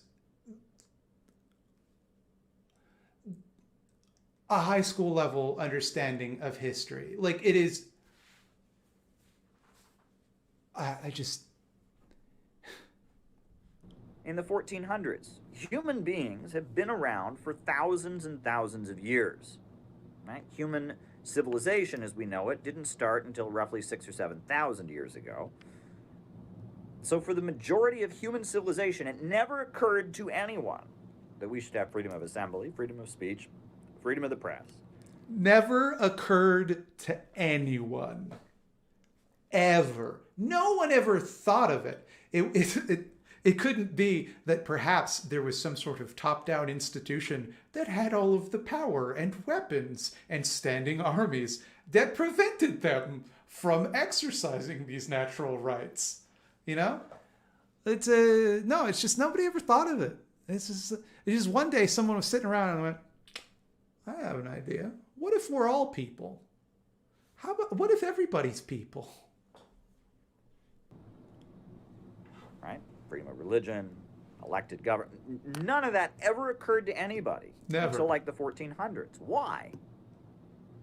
Can someone also tell me why the 1400s, he keeps saying that, why the 1400s in his mind are the birth of human rights? Was that like the Hammurabi Code or something was written? Like, where is he getting this? Not the Hammurabi Code, the Magna Carta. Is that when the Magna Carta was written?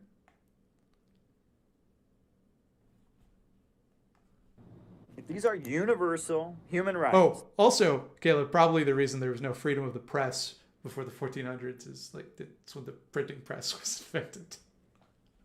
That all human beings should have in all circumstances. That all societies should have in all circumstances. If all of your understanding of global politics and global situations is there are good countries that have these rights, there are bad countries that don't have these rights. If that is the situation, why, for the overwhelming majority of human existence, did no one ever talk about this? So not only is what he is saying just completely dog shit wrong, like ass backwards, just like nonsense. Even if he were right, even if we lived on we live on a parallel Earth now. Welcome to Earth 2. On Earth 2, one day John Freedom woke up, 1402, he woke up, he said, oh, I'm going to invent freedom. And he invented it and everybody loved it and we became free. Before that, nobody was ever free. Even if it were universal among human cultures, right? Even if every human culture all agreed that women were men's inferior, for example, that would still be wrong. That would still be incorrect. Like, let him finish the point. When is he going to finish the point? Acknowledge this. If everyone in all of human history should have exactly the same level of freedom that I have right now, and if they don't have it, this is a crime being committed, this is a human rights violation. Waiting for that point. Then why did no one even think about giving people these rights until like the 1400s? Why, for Why? the beginning of U.S. history, did we not apply them to, Tell me the why. enslaved population? Why did we not apply these rights to women? What is going on here? Lay it on me. Folks,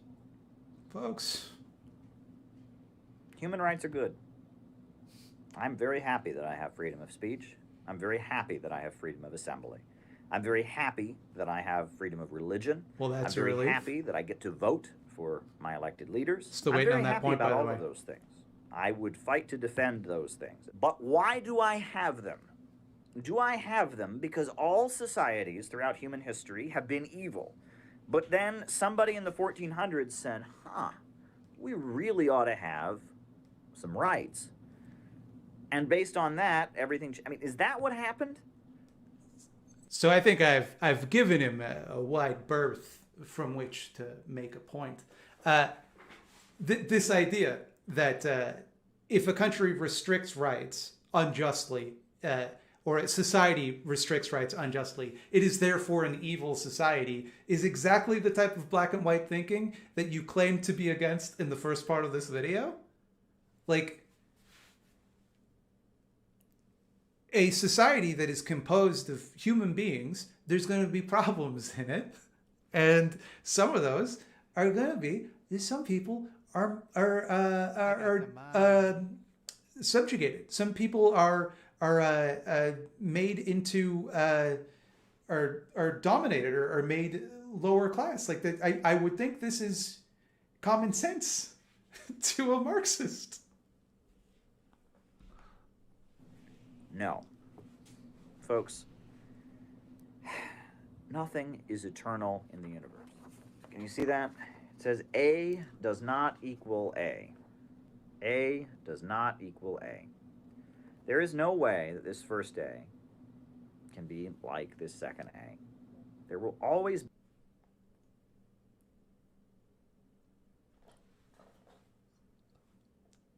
I am just in shock.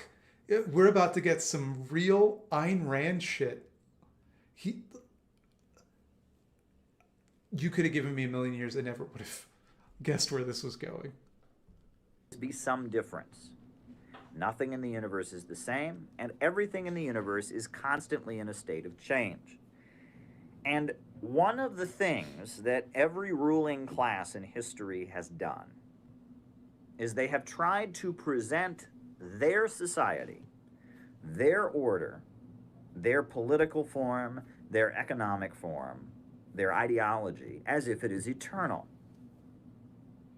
But the reality is that no ideology, no political form, no economic form is eternal. Everything is constantly in a state of change. Great example of this. I'm sorry, but I don't think people argue that, like, we shouldn't have slavery because that's, like, going to be the eternal outcome of things. It's because it harms people, right? Like, it doesn't need to be, like, some universally accepted good forever. It doesn't have to be something that is eternal, right? My favorite example of this is the best example of this I can think of. When I was in high school, in my little town, many people were deeply religious and they were very opposed to gay marriage. In order to ban gay marriage, there was a lot of people going around urging people to vote to ban gay marriage. And they had a bumper sticker. I saw this bumper sticker many times, and I had this conversation many times with people as a high school student. The bumper sticker said, marriage equals one man plus one woman. What and then kind it of would have a material Bible is verse. your robe made of? Mani Borgar King One Borgar. man plus one woman uh, equals marriage. And then it would have a Bible verse. And that was the argument about why gay marriage should be outlawed. Well, I would argue with people. I would say, have you ever read the Bible? Because Moses, his marriage was not one man plus one woman. Abraham had quite a few wives. Moses had quite a few wives. Throughout the Old Testament of the Bible, there are many, many great holy prophets, men of God, described in the Bible, who have way more than one wife. So if there is this eternal form of marriage, where marriage is one man plus one woman,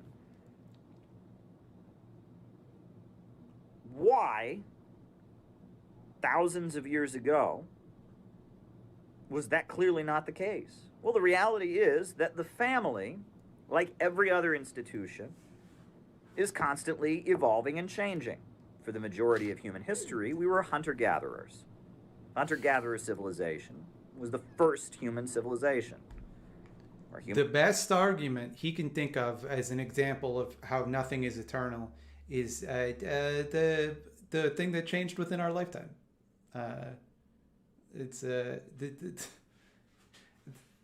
And now he's on some shit about just like people changing opinions. Like that, you want to argue that nothing's eternal? Like talk about the heat up of the universe or something. Like, Jesus. Human beings were in tribes of 25, 30 people, hunting and gathering. And in those tribes, there were no families. They didn't even keep track of whose kid was whose kid. There was no institution of marriage, and there was no institution of property. They were hunting and gathering as a tribe. There was definitely hierarchy in the tribe. There was definitely discipline in the tribe. There was definitely rules and order. But there was definitely not.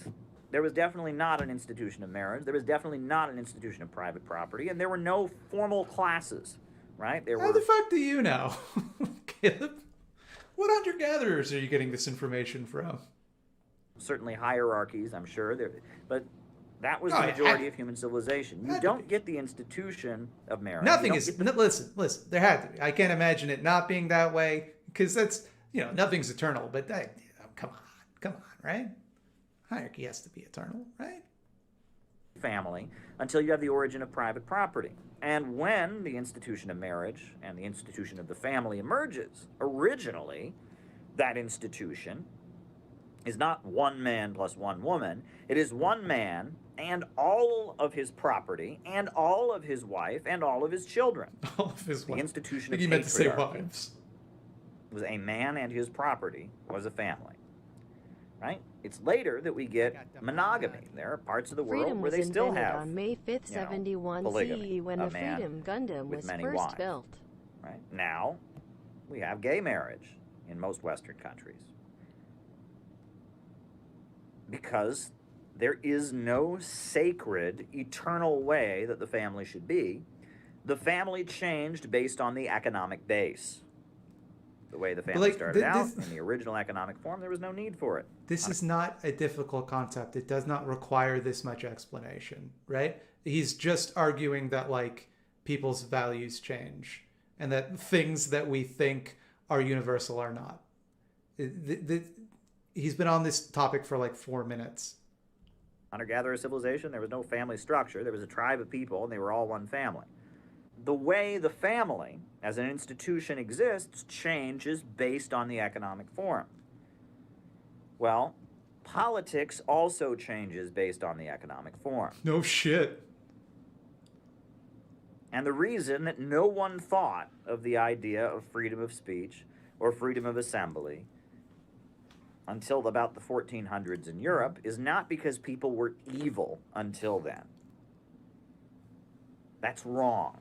That's wrong. Yeah, well, the reason you're right about that. It is wrong. The stage of economic development had not yet gotten to the point to facilitate that level of freedom. Jesus fucking Christ. Until the economic development, until the bourgeois revolutions of the Enlightenment, nobody thought of these things. Everybody just sat around gleefully like, what am I gonna do? I don't even want to have freedom of speech. I can't even imagine what that's like. Folks, in hunter-gatherer civilization, those people in hunter-gatherer civilization were working constantly in order to eat. They waged a daily battle for existence. They were not thinking. Citation needed on that. That's not necessarily true. Many hunter-gatherer societies that are currently still around have a less long work week than most people nowadays. So, Thinking about freedom of speech. They were not thinking about freedom of religion. They were just thinking about surviving. nobody thought about freedom of religion before the 1400s. Like, what do you think? What do you think people did? Like, if people had a religion and they wanted to change it, don't you think that that implies they wanted to have freedom of religion? Don't you think the very fact that new religions emerge kind of demonstrates that what you're saying is like, and I know this is not really important to his point, that just I can't. Right.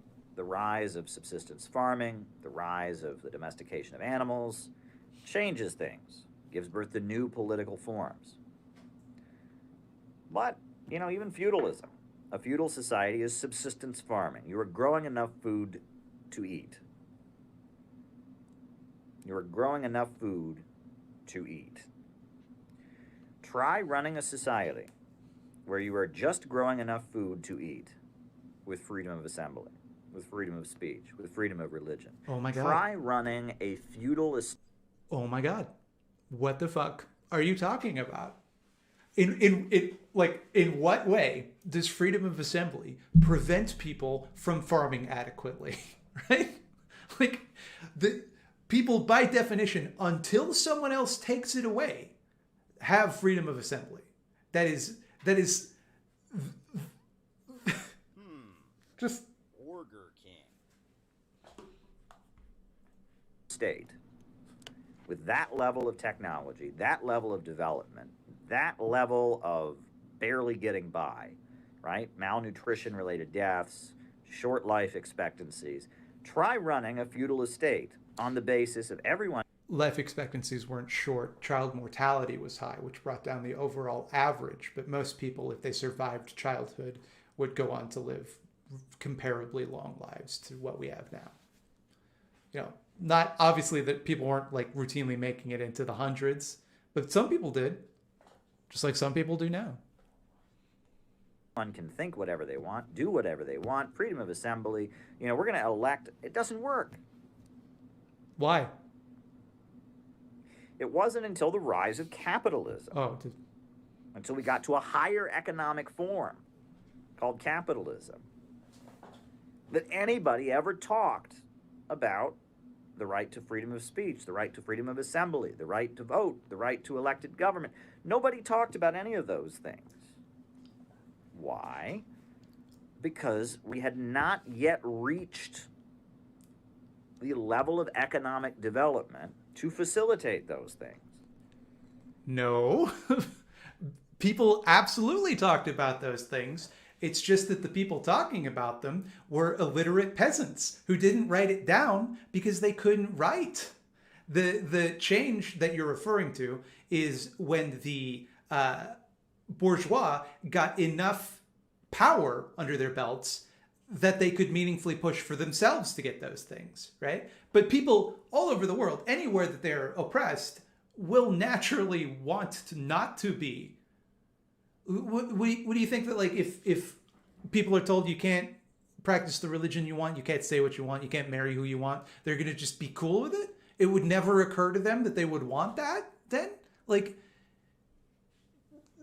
not only is this nonsense, it should be self-evident to him that it is nonsense. It is genuinely concerning to me that he doesn't seem to understand the gaping hole in what he's saying. And, let me add, we do not have those things in the United States if we were to enter a crisis. Read the Constitution. If we go to war in the United States, if war is actually declared, if there is a congressional declaration of war, your freedom of speech goes away. and your freedom of assembly goes away. If there is a domestic insurrection in the country, if there's a civil war going on, your freedom of speech goes away. Your freedom of assembly goes away. If the circumstances cannot facilitate your rights go away. But who decides, Caleb, whether or not the circumstances can support your rights? Because it's certainly not me, right? I don't recall getting to vote on whether or not the government puts in control emergency measures. I don't recall getting a vote on when the government goes to war, right? They get to decide that. So it isn't just this universal fact that any government should have the ability to withhold people's rights in the interest of safety. That is, in fact, the most supreme moral cowardice. This is what we need to understand, is that freedom in any society is based on a level of economic development. The reason that I'm allowed to get on YouTube here and say all the things that I say, criticizing the status quo in the United States, is because of the fact the United States is stable enough as a country that what I'm saying does not result in any consequences for society. Also, you live in Russia. That might have something to do with it. There is no danger that people will rise up and overthrow the U.S. government because of what I'm saying on here. There's Well, I agree with you there. There's absolutely no danger of that. no danger of instability taking place in U.S. society because of what I say. This is what you need to understand. That freedom of speech in any society is based on a level of economic development and a level of stability in society. If a society does not have the level of economic development to facilitate freedom of speech, it doesn't have freedom of speech. If a society does not have a level of stability to facilitate freedom of speech, it doesn't have freedom of speech. What does it mean to not have freedom of speech? It means that the state or whatever ruling body can prevent you from saying something. That is what prevents freedom of speech. It's not a lack of economic development, right? It's someone is stopping you, right?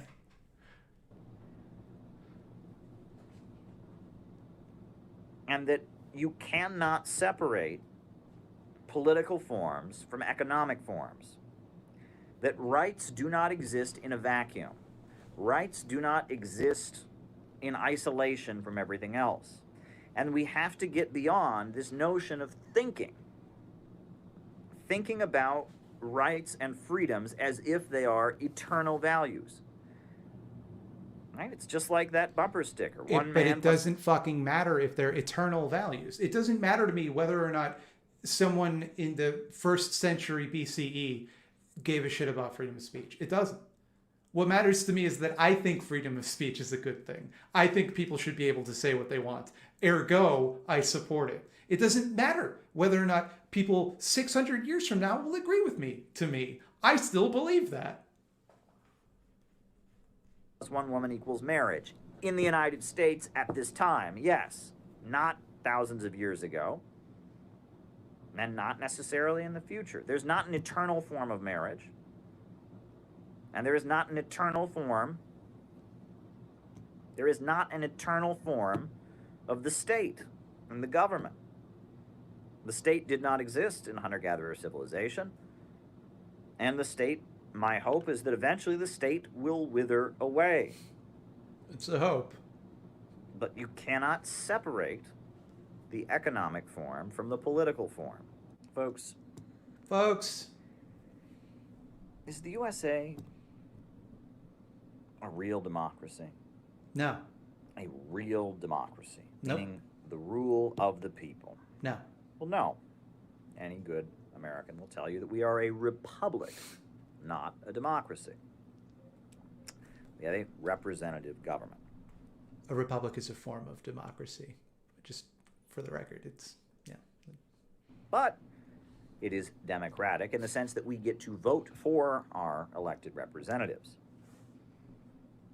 However, economics plays a pretty darn big role in how our representatives are selected and how it is determined who will be elected.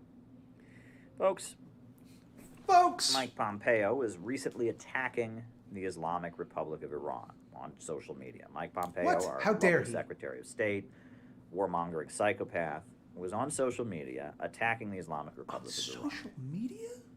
And he said, in his tirade against the Islamic Republic of Iran, he said that in Iran, This tirade. hundreds of candidates are not allowed to run for office. And he said that proves that Iran is not a democratic country.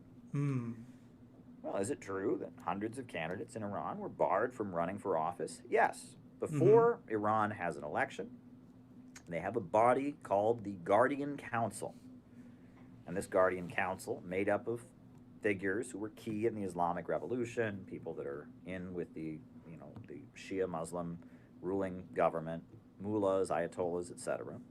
They determine if someone is in line with the Islamic Republic and its constitution, and if they are approved to run for office, and if they are not, they are not approved to run for office. Perfect Guardian Council, made up of people from the Islamic Revolution, What could go wrong? determine who can run for office and who cannot. And it is official. It is in the Iranian constitution that the Guardian Council determines who is allowed to run for office and who is not. Once the Guardian Council approves somebody, they can run for office. The people get to vote for them. If the Guardian Council does not approve somebody, they do not get to run. Okay. All right? Now, that's Sorry. not democratic, right? That is a... Sorry, I missed that. If they don't approve him, do they get to run? He didn't make that clear enough. Restriction on democracy, right? It's not just anybody who wants to run for anything. The Guardian Council gets to decide who ultimately is allowed to run. That is a restriction on democracy. Not a democracy. Got it. The thing is, we have that here in the United States. Yes. We have the exact same thing, except it's not codified into law. Agreed. Yeah. It's not codified into law, but we have the exact same thing. Yes. We have a vetting process in the United States. Before any election, the media, the politicians, the donor class, the intelligence agencies, they function as our de facto guardian council here in the United States. Yeah.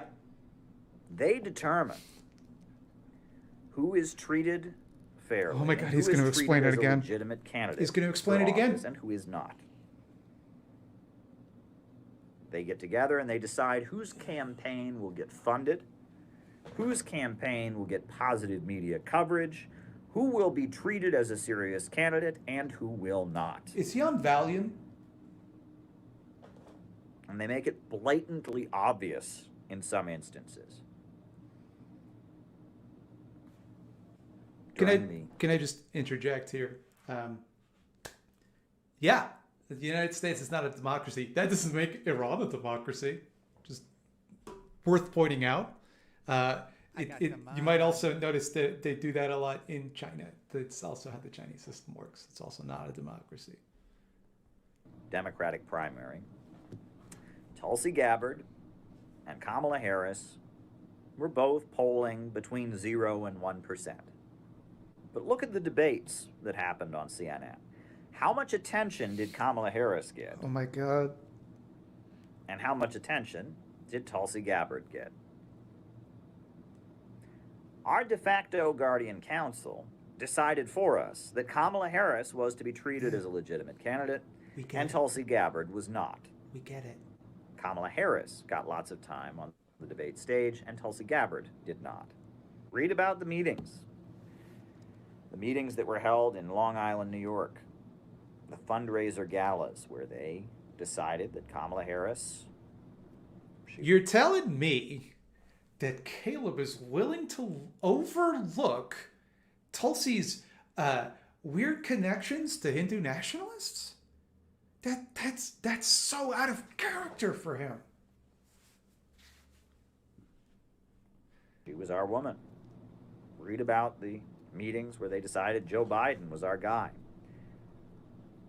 Read some of the leaked emails that came out in 2016 to make sure that Bernie Sanders was not going to be treated as a legitimate candidate. Folks, we have a guardian council in the United States. Yeah, It's you made said up it of like people who 5 minutes ago. control the means of production. Right? In the United States, our means of production, our banks, our factories, centers of economic power, our railways. That is an injustice in the United States, Caleb. It is an injustice. It is an injustice anywhere that some top-down body gets to decide for people instead of the people deciding themselves, right? But it is also simultaneously... Look at the gay list. It is simultaneously the basis of your entire worldview. Maybe you got a block on that, bud. Our oil production, oil wells, our airlines, our telecommunications, our computer companies, these things are owned by a group of people called capitalists. Right? They own major centers of economic power. They own them. Whoa, you're blowing my mind over here. And they operate these things that they own: banks, factories, big box stores, oil wells, telecommunications companies, tech giants, you're telling airlines. Me capitalists they own the operate means of them production? in order to make money for in America? themselves. All right. They own the means of production.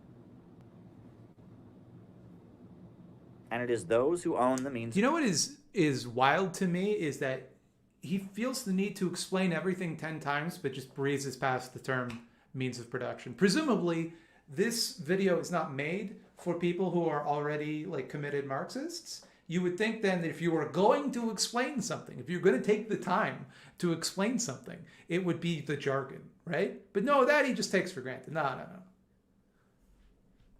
Means of production that ultimately decide who is a legitimate candidate for office and who is not.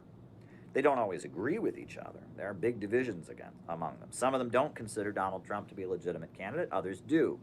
Some of them don't consider Bernie Sanders to be a legitimate candidate, others do. There are big disagreements among them. But among them, it is among those who control the means of production.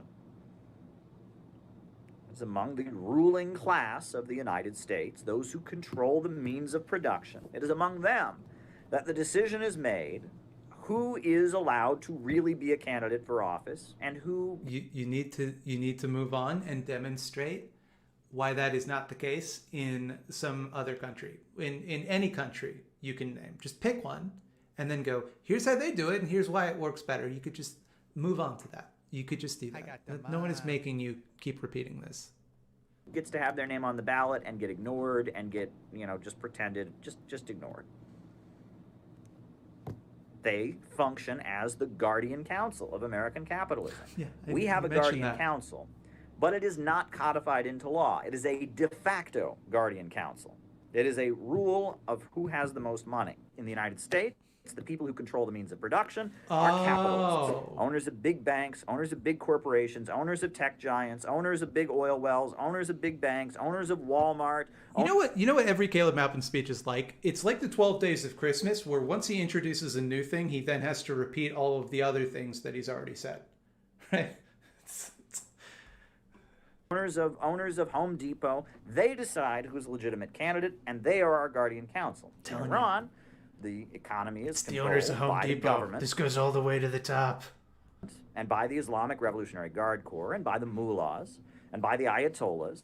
And so, just like in the United States, the ayatollahs, the mullahs, the Islamic Revolutionary Guard Corps, they get together and they have the Guardian Council. And they decide who's allowed to run for office. It would seem that these two countries of wildly different economic status having the exact same system of governance would run counter to your thesis that the only way that these things are established is from economic prosperity. Like it does seem like that kind of disputes your point there, Caleb. But do go on, please.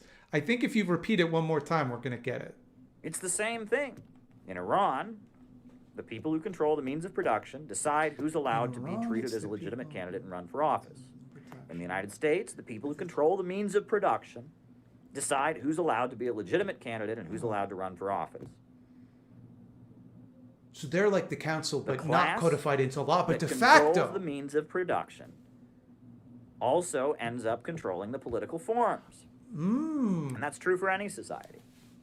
In China, the Communist Party functions similar to how the Guardian Council functions. Oh, so close. The Communist Party decides who can run for office, who can be treated as a legitimate candidate. There are other parties in China, but the Communist Party, at the end of the day, the people who overthrew the government of Chiang Kai-shek, who established the People's Republic, the Communist Party decides who can run for office, who can be treated as a legitimate candidate is decided by the Communist Party. Why? Because the Communist Party controls the means of production. In China, there are a lot of private companies, a lot of private industries. But at the end of the day, the major banks, the major industries are all controlled by the Communist Party. And the government state central plan determines what goes on in production. So even private companies have to do what it says. So the Communist Party controls the means of production. And the Communist Party decides who can run for office. At the end of the day, the USA and China are about just as democratic. Doesn't that then speak very ill of China, right? If giving up all of these human rights and your freedom of assembly and your freedom of speech, if the best thing that can get you is to be on exactly the same level, then why do it? It's also like, these things are not the same. It's not the same to have a council codified into law and to have a de facto one. It's just not. Because the thing is, the Western system, which still fucking is massively stacked against the proletariat, still massively stacked against the poor, allows for the possibility that some runaway popular candidate could, in theory, not likely, not very likely to fucking happen, could, in theory, surge their way to power, right? In China, if someone became a threat to the Communist Party, they would simply be disappeared. Like that is it is a worse fate to be disappeared by the Politburo than to not become president. I would think that is obvious. Right? There's certainly nowhere near the level of freedom of speech and freedom of assembly in China, right? I mean, in China, people don't have the same level of freedom of speech and freedom of assembly. That's true. But you have to remember, China's a much less stable society. There's a lot more poverty in China, right? There's a lot more terrorist groups and people trying to overthrow them, and a lot more instability. Why do you think that is, Caleb? You don't think that maybe if you start taking away people's freedom of assembly and freedom of speech, that might inspire some of them to want to overthrow you? At the end of the day, in the United States, the people who control the means of production determine who gets to run for office. In China, the people who control the means of production determine who gets to run for office, right? It's not as hard to understand as you might think. But you were so close. He's on the verge, folks. He is almost there. He is so close. Caleb, the reason that these two systems seem so similar is because China is also capitalist. That's the thing. That's what you need to understand, Caleb. We're entering that dangerous area.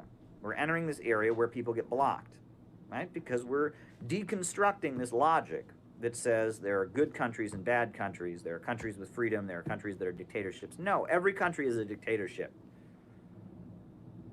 As long as one group of people controls the means of production. As long as the means of production. Thereby, all dictatorships are of equal merit. Whether it's the dictatorship of the proletariat or the dictatorship of the bourgeois or a literal autocrat who rules over his people with an iron fist. These things are all morally equivalent. They're all dictators. There are degrees of things. Things can be similar on the surface, but have qualities that make one worse than the other. One of them you mentioned, by the way, not having freedom of speech, not having freedom of assembly, means that you can't agitate in any way to make your state act in your best interests. It will always act in the interest of capital, because capital has power and you don't. You don't even have the right to talk about it. You can't fight back. Are controlled by one group of people. That group of people that controls the means of production is going to control the politics. On capitalism... Boy, Caleb, that sure seems like an argument for democratizing the means of production rather than centralizing them in a small group, doesn't it? Control it in a default manner. When countries break free from capitalism, they codify their control. But at the end of the day, those who control the means of production control society. In China, it is a proletarian party, a party with 90 million members, based among the population at large. They've got members in every apartment building. They've got members in every little hut in every little village. The Chinese Communist Party, with its 90 million members, controls the means of production, and it controls the Chinese state. And yes, people vote. There are elections and such, but the Communist Party decides who gets to run, makes sure that people that run for office are in line with what the Communist Party wants, because the Communist Party controls the means of production. Yeah, I mean, you know, like, you can vote for whoever. The people still vote. You just vote according to the standards of what we've already decided for you are acceptable changes. Here's what I don't understand, right? Is if this party is, as you say, a party of the proletariat, and they just enforce the will of the people, why then are they necessary at all? If that is just what the people would do anyway, then why do we need them? And if they're not, then how can they be meaningfully enforcing the will of the people unless they're imposing what they think is in the best interest of the people, or what they will tell you they think is in the best interest of the people? United States, the capitalists control the means of production, and the capitalists decide who gets to run for office. They make sure that the people who get elected in the government are in line with their vision of what it means to run society. The people who... This is how these things work. And in terms of freedom, freedom to protest, freedom to dissent, in societies that are very, very, very stable, you can protest, you can dissent. In societies that are not very stable, you can't. If there was a civil war in the United States right now, I wouldn't be able to speak to you the way I'm speaking right now. But there's not. Well, I mean, you would. Right. It's a hard pill for a lot of people to swallow. It's a very, very hard pill. Caleb, the fact that you framed this around the idea that, like, other people can't see through the matrix like you can is astounding. Because what you were arguing here is the argument against authority. You're trying to say that because there will always be some group that, if some group is allowed to control the means of production, that group will always, by default, be able to control the government. It's a really good argument for why we shouldn't let one group, be they the bourgeois, be they the central committee, be they the party, control the means of production, because they will always use it in their interests rather than the interests of the people, because there's no way to hold them accountable. If they control everything, if they have all of the guns and tanks and weapons, and they have the means of production and can shut down the economy on a whim, then there's nothing to hold them accountable. So how do people fight back? For a lot of people to swallow. But this narrative that there are good countries and bad countries have freedom, bad countries don't, this is wrong. It's not understanding the nature of reality. If the United States were at a lower level of economic development, there would be a lower level of freedom. If the United States were at a lower level of stability, there would be a lower level of freedom. This is, by the way, this is literally the same argument like that the World Bank uses, that prosperity and like wealth is what grants freedom to people. This is the same argument that they use, right? If that were true, then the richer a country is, the United States would be the most free country in the world. And ergo, if that were the case, then we should all be we should be capitalists then, right? We should try to hoard the wealth in our country so that we can have the most freedom. Caleb, like, think through what you're saying and whether it supports the conclusions that you're trying to sell people. So happens that because of global imperialism, because the United States is at the center of the global economy, there is a high level of stability here, and there is a high level of economic development here. So as a result, there is a high level of freedom, and that's a good thing. Your whole argument was that they have the exact same level of freedom in the United States as they do in China, right? They have the same level of democracy. If economic development is what grants a society democracy, why then the United States does not have more democracy than China? If in fact it's their stability and their prosperity that allows them to have freedom of speech, freedom of association, freedom of religion, which you just can't afford if you're poor, then why is it that this hasn't brought to fruition greater democracy for the United States? Caleb? It's a good thing. But if that were not the case, if there were a lower level of economic development here, there were a lower level of stability here, there would be a lower level of freedom. I'm repeating myself. Because these are very, very difficult things for a lot of people to understand. These are not... Chat, would you say that you understand his points? Would you say that you grasp them? Would you say that you've got a handle on what it is he's saying? I think we get it. I think so. Simple concepts. This is not something people naturally come to understand in U.S. society. Everything is set up to keep you from understanding this. You are not supposed to understand this. But this is how these things work. And the goal of socialism is to raise the level of development and stability across the entire world so high, not only so high that everyone has the same level of freedom that we have here in the United States, but so high that we have even more freedom than we have in the United States right now.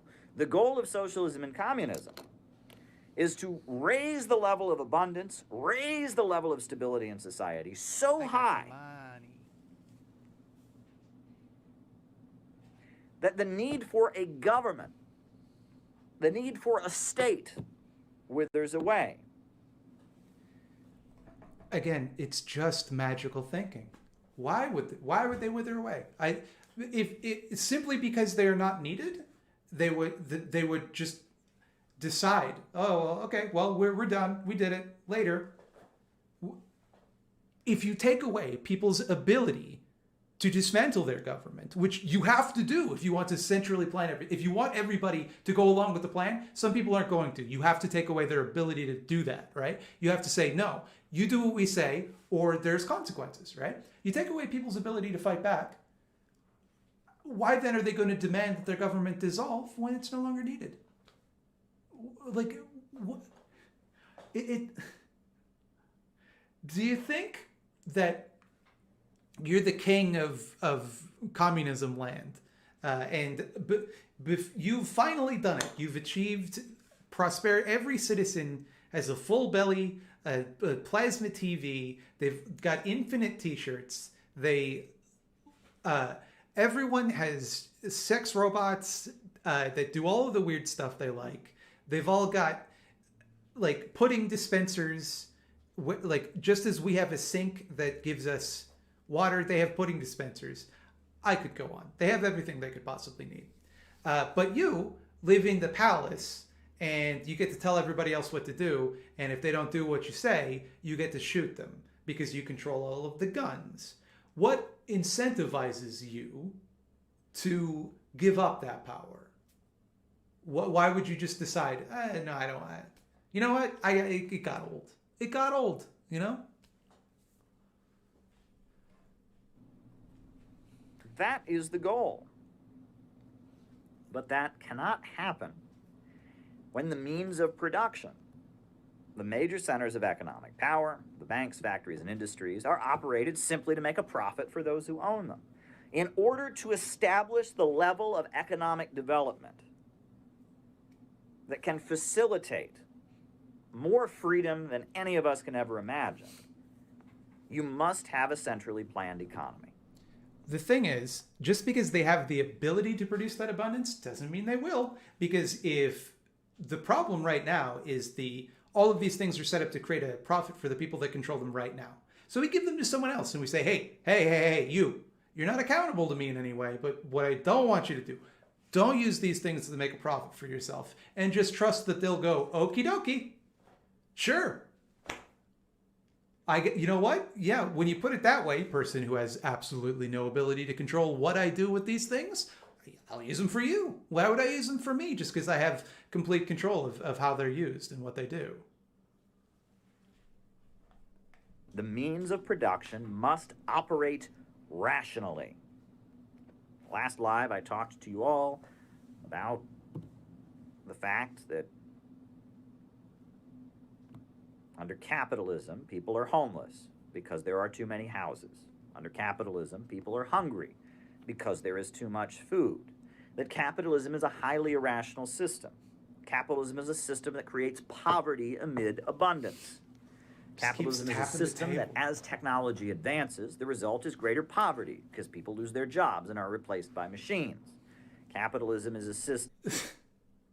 So if, as the system advances, people get more poor, then it seems to me it's a very bad idea to want to increase productive capacity. Where, a lot of times stores...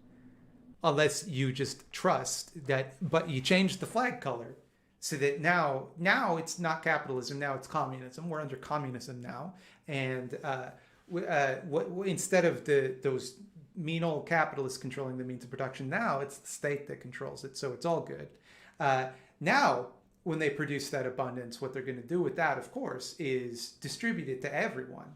Because if they don't, then people will use what they're going to do about it is they can't speak about it, and they can't assemble about it, obviously, because it's not stable. And they can't have freedom of religion about it. And they can't really vote us out because there's no elections, or at least if there are, we control who the candidates are. So I guess we're good. You want to just keep all the shit? Like, what's up?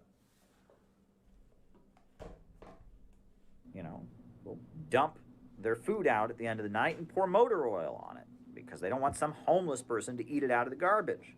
Why?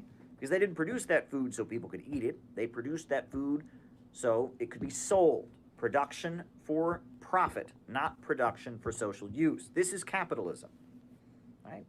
I've used the example many times of how in Union Square, Burlington Coke Factory was thrown. And that's why, also, you'll notice that in China, what they do with their goods is they don't sell them at a profit. They don't let private companies come in, manufacture them in China, bring them into other countries and sell them. If you look around your house, you will never find a tag that says made in China. Never happened, because what they do is they take those goods and they give them to their citizens to make sure their citizens have what they need. You don't see that in China. They don't produce for profit. Because they're centrally planned, right? So they're not going to do that. It's just common sense. Throwing out a bunch of old coats they couldn't sell. But before they threw them away, they took a knife and cut them up. Why? They didn't want a homeless person to take them out of the garbage. Because if that happened, a homeless person might not buy a coat from them. Production, they didn't, for profit, not for use. They didn't make those coats so people could wear them. They made those coats so they could make a profit from them. Capitalism is a highly unrational, non-rational, irrational system. Capitalism is a system of production for profit. Under capitalism, you can have all kinds of homeless people, all kinds of empty houses. Under capitalism, you can have people starving because too much food is being produced. The point of socialism is to create a situation where abundance does not lead to poverty. So, I've got this plastic figurine of Captain Cold from TV's The Flash, Leonard Snart himself. This is Captain Cold. I think we can all agree that me owning this is useless. This is a thing that this could be put to better use. I think you could melt down the plastic in this and make all sorts of great things with it. Like a toothbrush, maybe for someone who needs a toothbrush in China. But you know what's weird is that this was made. This one right here. I don't know if you can see that. I don't know if it's focusing. It's made in China. Isn't that weird? It's weird because, like, I feel like when I bought it, well, I actually didn't buy it, it was a gift, but I'm assuming that when my friend bought it for me, they probably paid for it, right? And they probably didn't just pay what it was cost to make. They did it with they did it to make a profit. Caleb, I could go like this. I don't know if this fidget spinner has manufacturing information on it. That one's actually important because it helps me with my excess energy. The point of socialism is to cease production for profit, is to have the means of production controlled by society. It's so we the people and our revolutionary organizations take control of the means of production. Well, not directly, and with of course. our control, we don't directly take control. The way that we take control, you see, and it's so simple even a child could understand, is what we do is we give control away, so then what they do with it, right, is they give it back to us. Then we have it. Think about it. Foolproof. Control of the means of production. We get rid of this contradiction. No more do we have people homeless because there's too many houses. No more do we have people hungry because there's too much food. Because the means of production are centrally planned by society. This is how Karl Marx explained it, and this is how I'll end my opening remarks. In a higher phase of communist society, after the enslaving subordination of the individual to the division of labor, and therewith also the antithesis between mental and physical labor has vanished. After labor has become not only a means of life, but life's prime want. After the productive forces have also increased with all-around development of the individual, and all the springs of cooperative wealth flow more abundantly, only then can the narrow horizon of bourgeois right be crossed in its entirety, and society inscribe on its banners, from each according to his ability, to each according to his needs. Let's break that down. In a higher phase of communist society, meaning not socialism, not the first stage, right? Not just after the workers have taken... Oh, yeah, the classic distinction that Karl Marx always made between socialism and communism. It's anyone who's read Marx will know. He's always distinguishing between those two things. But please. Power, not what China is right now, not what Cuba is right now, the higher stage, the ultimate stage. Mm-hmm. In a higher phase of communist society, after the enslaving subordination of the individual to the division of labor, and therewith the antithesis between mental and physical labor has vanished, meaning that there's no longer even a division between those who work with their hands and those who work with their minds, right? That the division between physical labor and mental labor is broken down. We no longer have some people who work with their brains and some people who work with their bodies. This is irrelevant. After labor has become not only a means of life, but life's prime want, meaning that people no longer are going to work simply because they have to pay their bills. But when we have reached a state where people find work fulfilling, because technology has advanced so much and work in and of itself is rewarding, after the labor has become not only a means of life, but life's prime want, meaning that people live to work. Can you imagine how small it is to feel this way? That right now, if you didn't have to work for a living, you could find no fulfillment in work, right? You could find, there's nothing that you could do that would bring you any level of fulfillment. Until we get to this economic precipice, it's coming someday, pal. Oh, just once we do capitalism enough, we're going to do such a communism, and then work's going to rule. But until then, it's impossible to enjoy. Work. They go to work to create, to use their minds, to be creative. They find work to be fulfilling. Work is no longer alienated when work is rewarding. After the productive forces have increased with the all-around development of the individual, meaning that everyone's work is an expression of their individuality, and all the springs of cooperative wealth flow more abundantly because the means of production is rationally controlled cooperatively, and because technology has advanced, so much abundance is being created. So why can't we just get to that part, though? This is what, if the most rational way to control the means of production is that it's democratized and everybody gets a hand on the ball, then let's just do that part. Why are we doing this middleman? Or we hand it over to a group that may or may not do what we want with it. Springs of cooperative wealth are flowing more abundantly. Only then can the narrow horizon of bourgeois right be crossed in its entirety, and society inscribe on its banners from each according to his ability to each according to his needs. So only after rationally controlling the means of production, raising the level of productivity so high, raising the level of abundance so high, getting to the point where there's no division between mental and physical labor, getting to the point where people only work because they enjoy it, right? That work is no longer a degrading, alienated experience, but we get to the point that work is a fulfilling experience. It's life's prime want. Only when, as he said, the thing is, I want to be clear. That is not what Marx is saying, right? What Caleb is saying is that, like, work is alienating under capitalism, not because we have yet to figure out a way to make work rewarding, but because the work doesn't benefit us, right?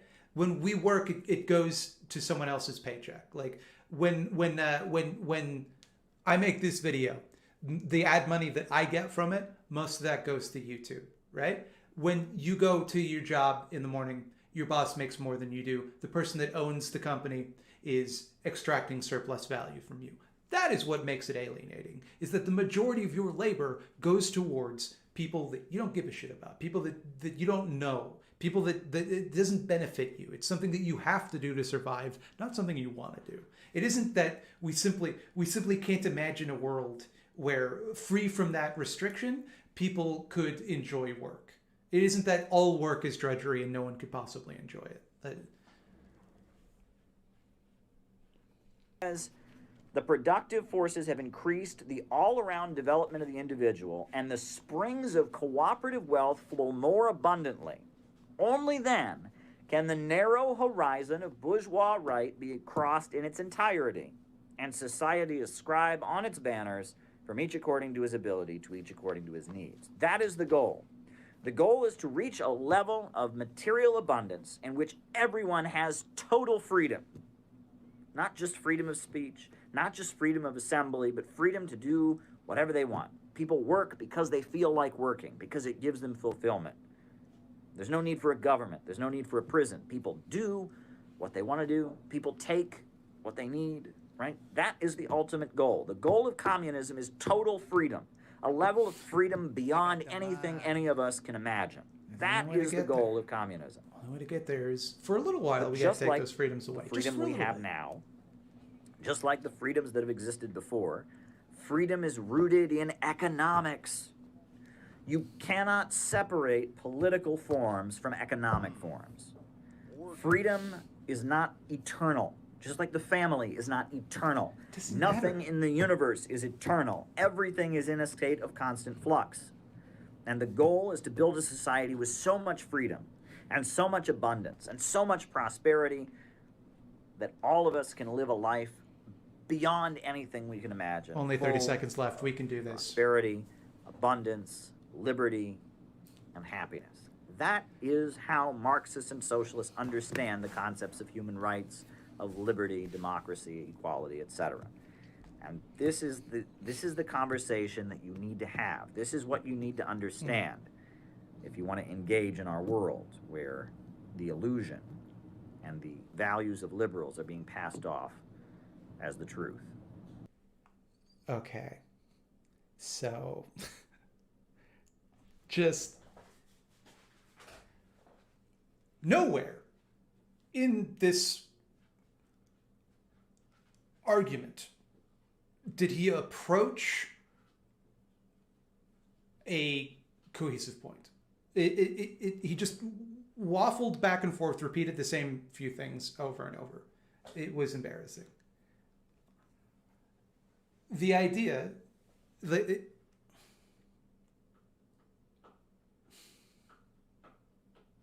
I do need the Billy Madison speech. You're right. That was in my head. That's kind of what I was thinking, but I don't know the words to it. But just Jesus fucking Christ. Like, everything he says presupposes such obvious questions that he just doesn't consider. Like it's maddening. Like, can you imagine having a conversation with this man? Like he says like, oh well, people have these blocks to understanding, and that's why you have to keep repeating it. But he hasn't seemed to grasp the idea. Well, what if there's an alternative perspective, and maybe you should. And like, look, maybe I'm wrong, right? Maybe I'm wrong. The way you should approach that, in my opinion, is take a look at my arguments. You look at what your opponent says, and then you listen to them, you listen to their arguments, and you see if they hold up. But he's not doing that. He's not even imagining a counter argument. It's as though he can't conceive of a counter argument, which suggests to me that he has that kind of mental block that he was discussing. It's projection in a sense. Yeah. Good. And that's a good point. It's a video. People can rewatch if it's confusing. This idea that like you really have to hold people's hands through things. Like, I don't think I talk particularly fast, but I don't make an effort to slow down when I make a video. And I talk about some pretty complicated stuff sometimes. And it's like, I don't know, like I don't see the value in assuming that your audience is dumb.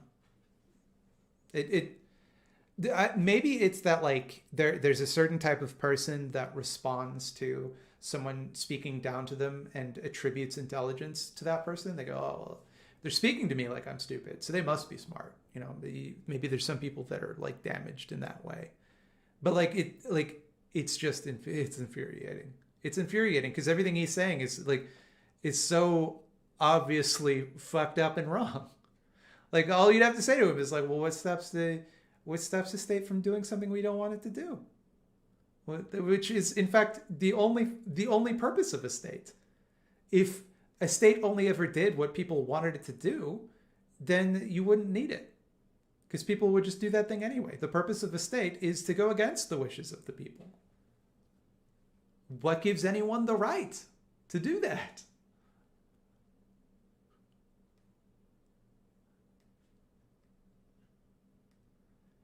You know, he angles his camera to make himself bigger and imposing.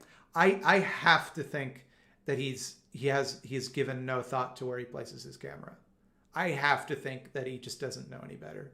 I can't imagine that it's a conscious choice because it is so unflattering.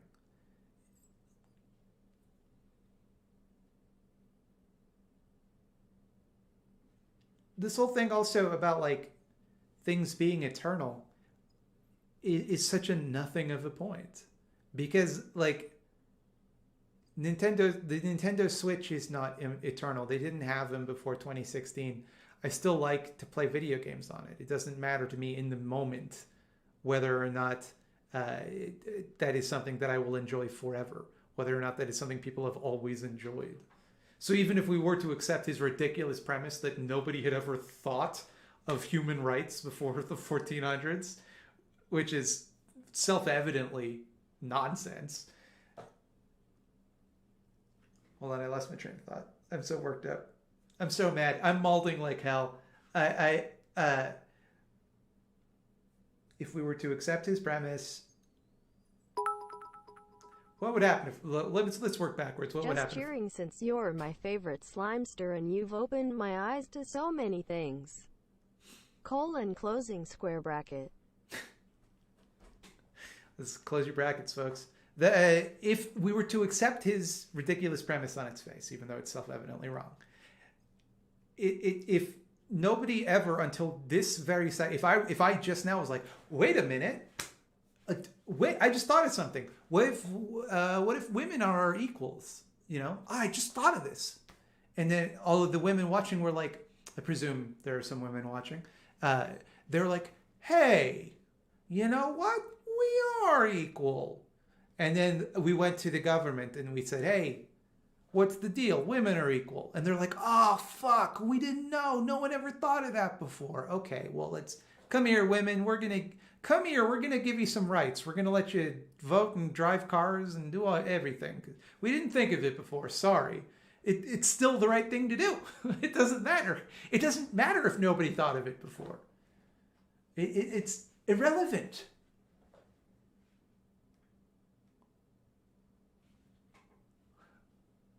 Like, I have to think that there is some Marxist doctrine that actually makes sense that he is butchering. I have to think that there's some concept that this eternity shit that he's talking about, that there is something in some bit of Marxist theory that touches on this subject, but actually has like a point to it that actually makes like a logical or scientific assessment of something, and he just didn't understand it or chose to misrepresent it.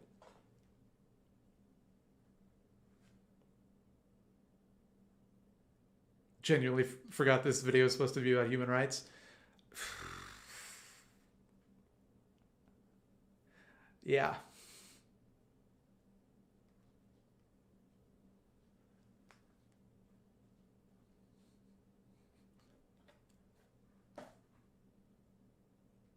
To say that, like, because there are no bad countries, there are no good and bad countries, like, obviously that's something that I would think most people learn, that like good and evil aren't real. Like, good and evil are approximations. There's no, like, you can't pour a liter of evil into a cup and drink it. Like, evil doesn't exist. It's a useful idea to describe certain things, but nobody is fundamentally evil. Nobody's fundamentally good. That's just not how the world works. I would think anyone above the age of like 12 understands that on some level. But because there are no such thing as good and bad countries, it does not therefore mean that all of the actions of every country are of complete moral equivalence, right? It doesn't mean that when the United States sends a drone to a Yemeni wedding and kills a bunch of innocent people, that is not just, that is not okay, simply because there's no such thing as an evil country, right? Like, therefore, I don't think we should extend that charitability to other countries. I don't think that I don't think that Canada is an evil country.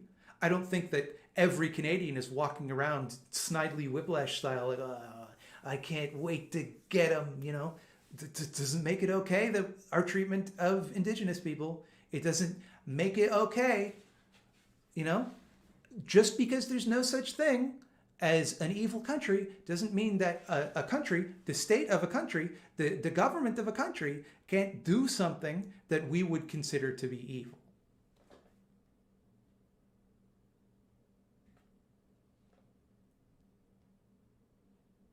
I would also say that, like, someone like the Nazis, for example, that I don't believe in the concept of good or evil. I would describe them as evil.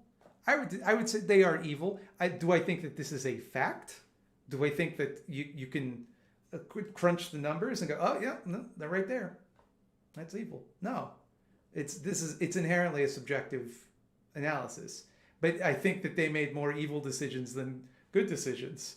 I don't think they made very many good decisions. I think they mainly existed as a force of evil in this world. So maybe I'm kind of coming around, actually. Maybe there are evil countries, but they're vanishingly rare. I don't know.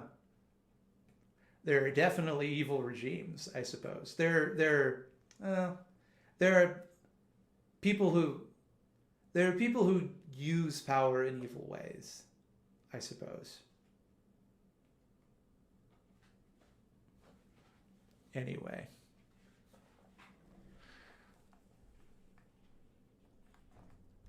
I'm glad all the people that were defending Caleb left. I will brook none of this nonsense. That is simply intolerable.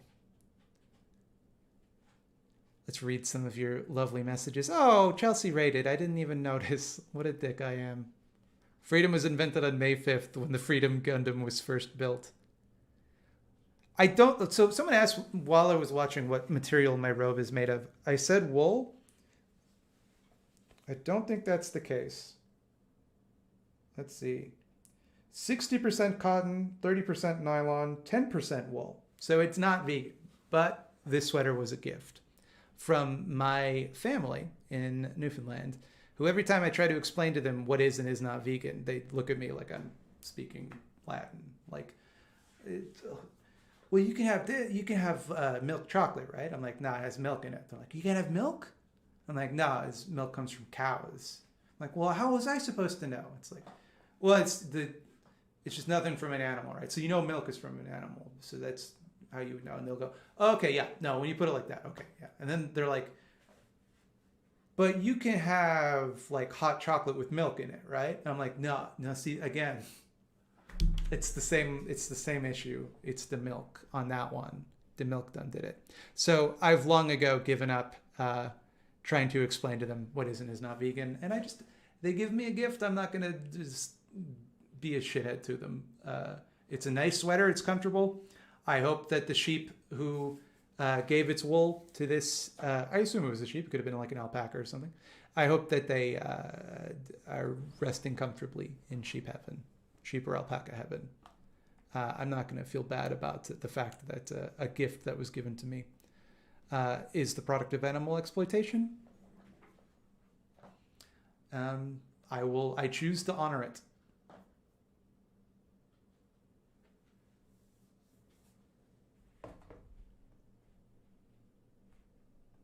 It's like if I threw it out or if I donated it, it's like it still exists. The sheep, I suppose I could donate it to a sheep. Comrade Jeremy says, "You're great, man. Keep up the great work. I'll do my best. This money is for Lord Oculin. Lord Oculin. I don't know how to pronounce this word. Lord How can you be vegan for Oculon. an animal? So he can send me to the eyeball zone, a distinctly better place than the Maupin zone. What's the eyeball zone? How is your brain not imploded from this yet? That which does not exist cannot implode. This is simple physics. Dictatorship of the proletariat continues to be a terrible name for a transitional body of power, with that power being held in the hands of the many. Agreed. They probably should have thought of that. They probably should have been like, hey, when we put it that way, it actually doesn't sound great. But it's actually the opposite of a dictatorship, in that it's a dictatorship is when one person or a group of people are in strict control. What we want is actually everybody to be in control, which is not that. It's the other thing. So maybe we shouldn't have called it that. Help, I'm trapped in a time loop. Oh, wait, no, I'm just watching a Caleb Maupin video. That's good. That's funny. You gave me a good laugh today, that Phoenix Fox guy. Can I pay you $5 to stop it with this guy? You could not. I cannot be bought. I was on a mission to destroy Caleb Maupin, and I've done it. Finally figured it out. Caleb sounds like a Markov chain come to life that was primed with the discourse. I think he's not nearly coherent enough for that. No question or anything to interject. Just really appreciate what you do, and man, did I need a good chud dunking today. Thank you. I'm glad someone benefited from this. For the Beyond Burgers, I am pleased to report that I did not eat a Beyond Burger today. I made a bunch of chili earlier this week, and I've been eating a bunch of chili. For those of you that don't know, for the past 2 streams, I've, by coincidence, eaten Beyond Meat Burgers. I try not to make a habit of eating Beyond Meat Burgers. They're very delicious, but they're not particularly nutritious. I try to eat mostly whole foods, not in a judgy way, just because that's what's best for me. I'm not judging the way anyone else eats, but that's what I do. And I didn't eat them today. I don't eat them all the time, I promise. So right now, Caleb is buying into the bullcrap history capitalism made up to justify itself. He's just saying it was a bad thing. Pretty much, yeah. He doesn't really question the assumptions of capital. It's like when I said that he was parroting the words of the World Bank, like that essentially his argument for, if we lift people out of poverty, like that's what leads to freedom. And that's what, it's... And also, we define lifting people out of poverty by GDP for some arbitrary reason. I can't listen to Caleb really ever, or ever take him seriously. He literally sounds like Varric from Legend of Korra. It's so annoying. I don't remember who Varric was on Legend of Korra. Caleb Maupin when his mother won't have a dialectic about playing Xbox past 9 p.m. I am threatening your entire world. That's more Inspector Gadget. I got the money. And by Inspector Gadget, I of course mean Mike Matai's impression of Inspector Gadget. I am threatening your entire world view. What does that mean? Well, your world view isn't safe. It's threatened. You won't let me play Xbox past 9 p.m.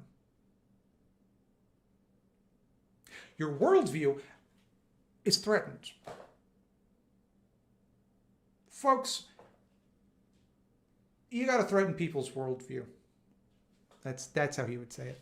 Had a guy like Maupin tell me that socialist authoritarianism was justified because of Engel. Don't know if that's true. Like to protect ourselves from Engels. If he returns and wants revenge, we must have a strong state in order to defend ourselves from Engels' aggression. I don't agree with that. I've learned a lot from you. We all have blind spots, as my friend puts it. You help cover my blind spots with your videos. Thanks. Make sure you're not just getting it from me, because I too have blind spots. So don't replicate my blind spots. Will some centralized organization be necessary for public infrastructure, such as maintenance of railways, etc.? No, I don't think so. I don't think they do a great job of maintaining that at the moment. I would argue that people are always going to want that infrastructure, and therefore, if there is nothing in the way, I don't see why they wouldn't work towards building it. Cool to hear you're watching the NLSS. Hail, Rob. I might be on Rob's movie night stream. Rob DM'd me the other day. We were talking in the DMs. That's a fun fact about me. Humble brag, I know Rob. That means nothing to you if you don't watch the NLSS. But if you do, you're like, Pog, he knows Rob. Buy some headache medicine for after watching all of this. This is like the first day in a week that I haven't had a headache. So I'm actually doing great. And that's all of the messages. So far, anyway. That's okay. Let's see what non-money chat is saying. Let's be fair. Let's be socialists about this. Maupin cures headaches. Is it Maupin? I always say Maupin. I think I've actually learned how he says it, and I still say it wrong. 24-hour Caleb Maupin stream. There is no way I would do that unless it was for charity. Maybe if that's something people really want, then you're gonna have to threaten me to do it. So I'll do it over Christmas for charity or something. Do I like Frosted Flakes? Not really. I would rather just have cornflakes, I think. And more than both, I would rather have bran flakes. I love bran flakes. I don't know what to tell you.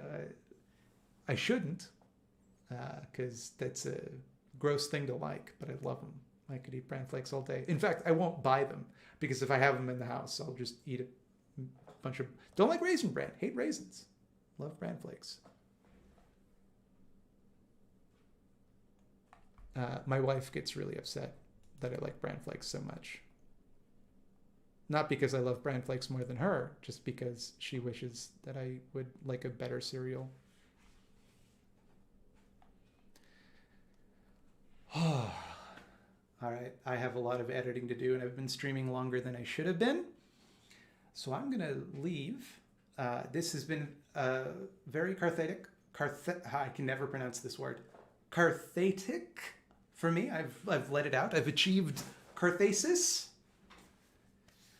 I'm going to send you to Izzy's chat. Izzy is a great trans streamer. She talks about all of the issues, and she's got a rockin' femme beard right now.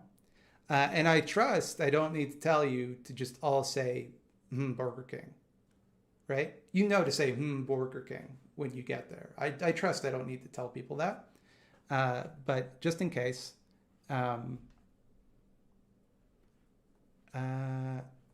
just so you know, that's what you need to do when you get there. Have fun, enjoy. I'm gonna edit and then pass out, hopefully in that order.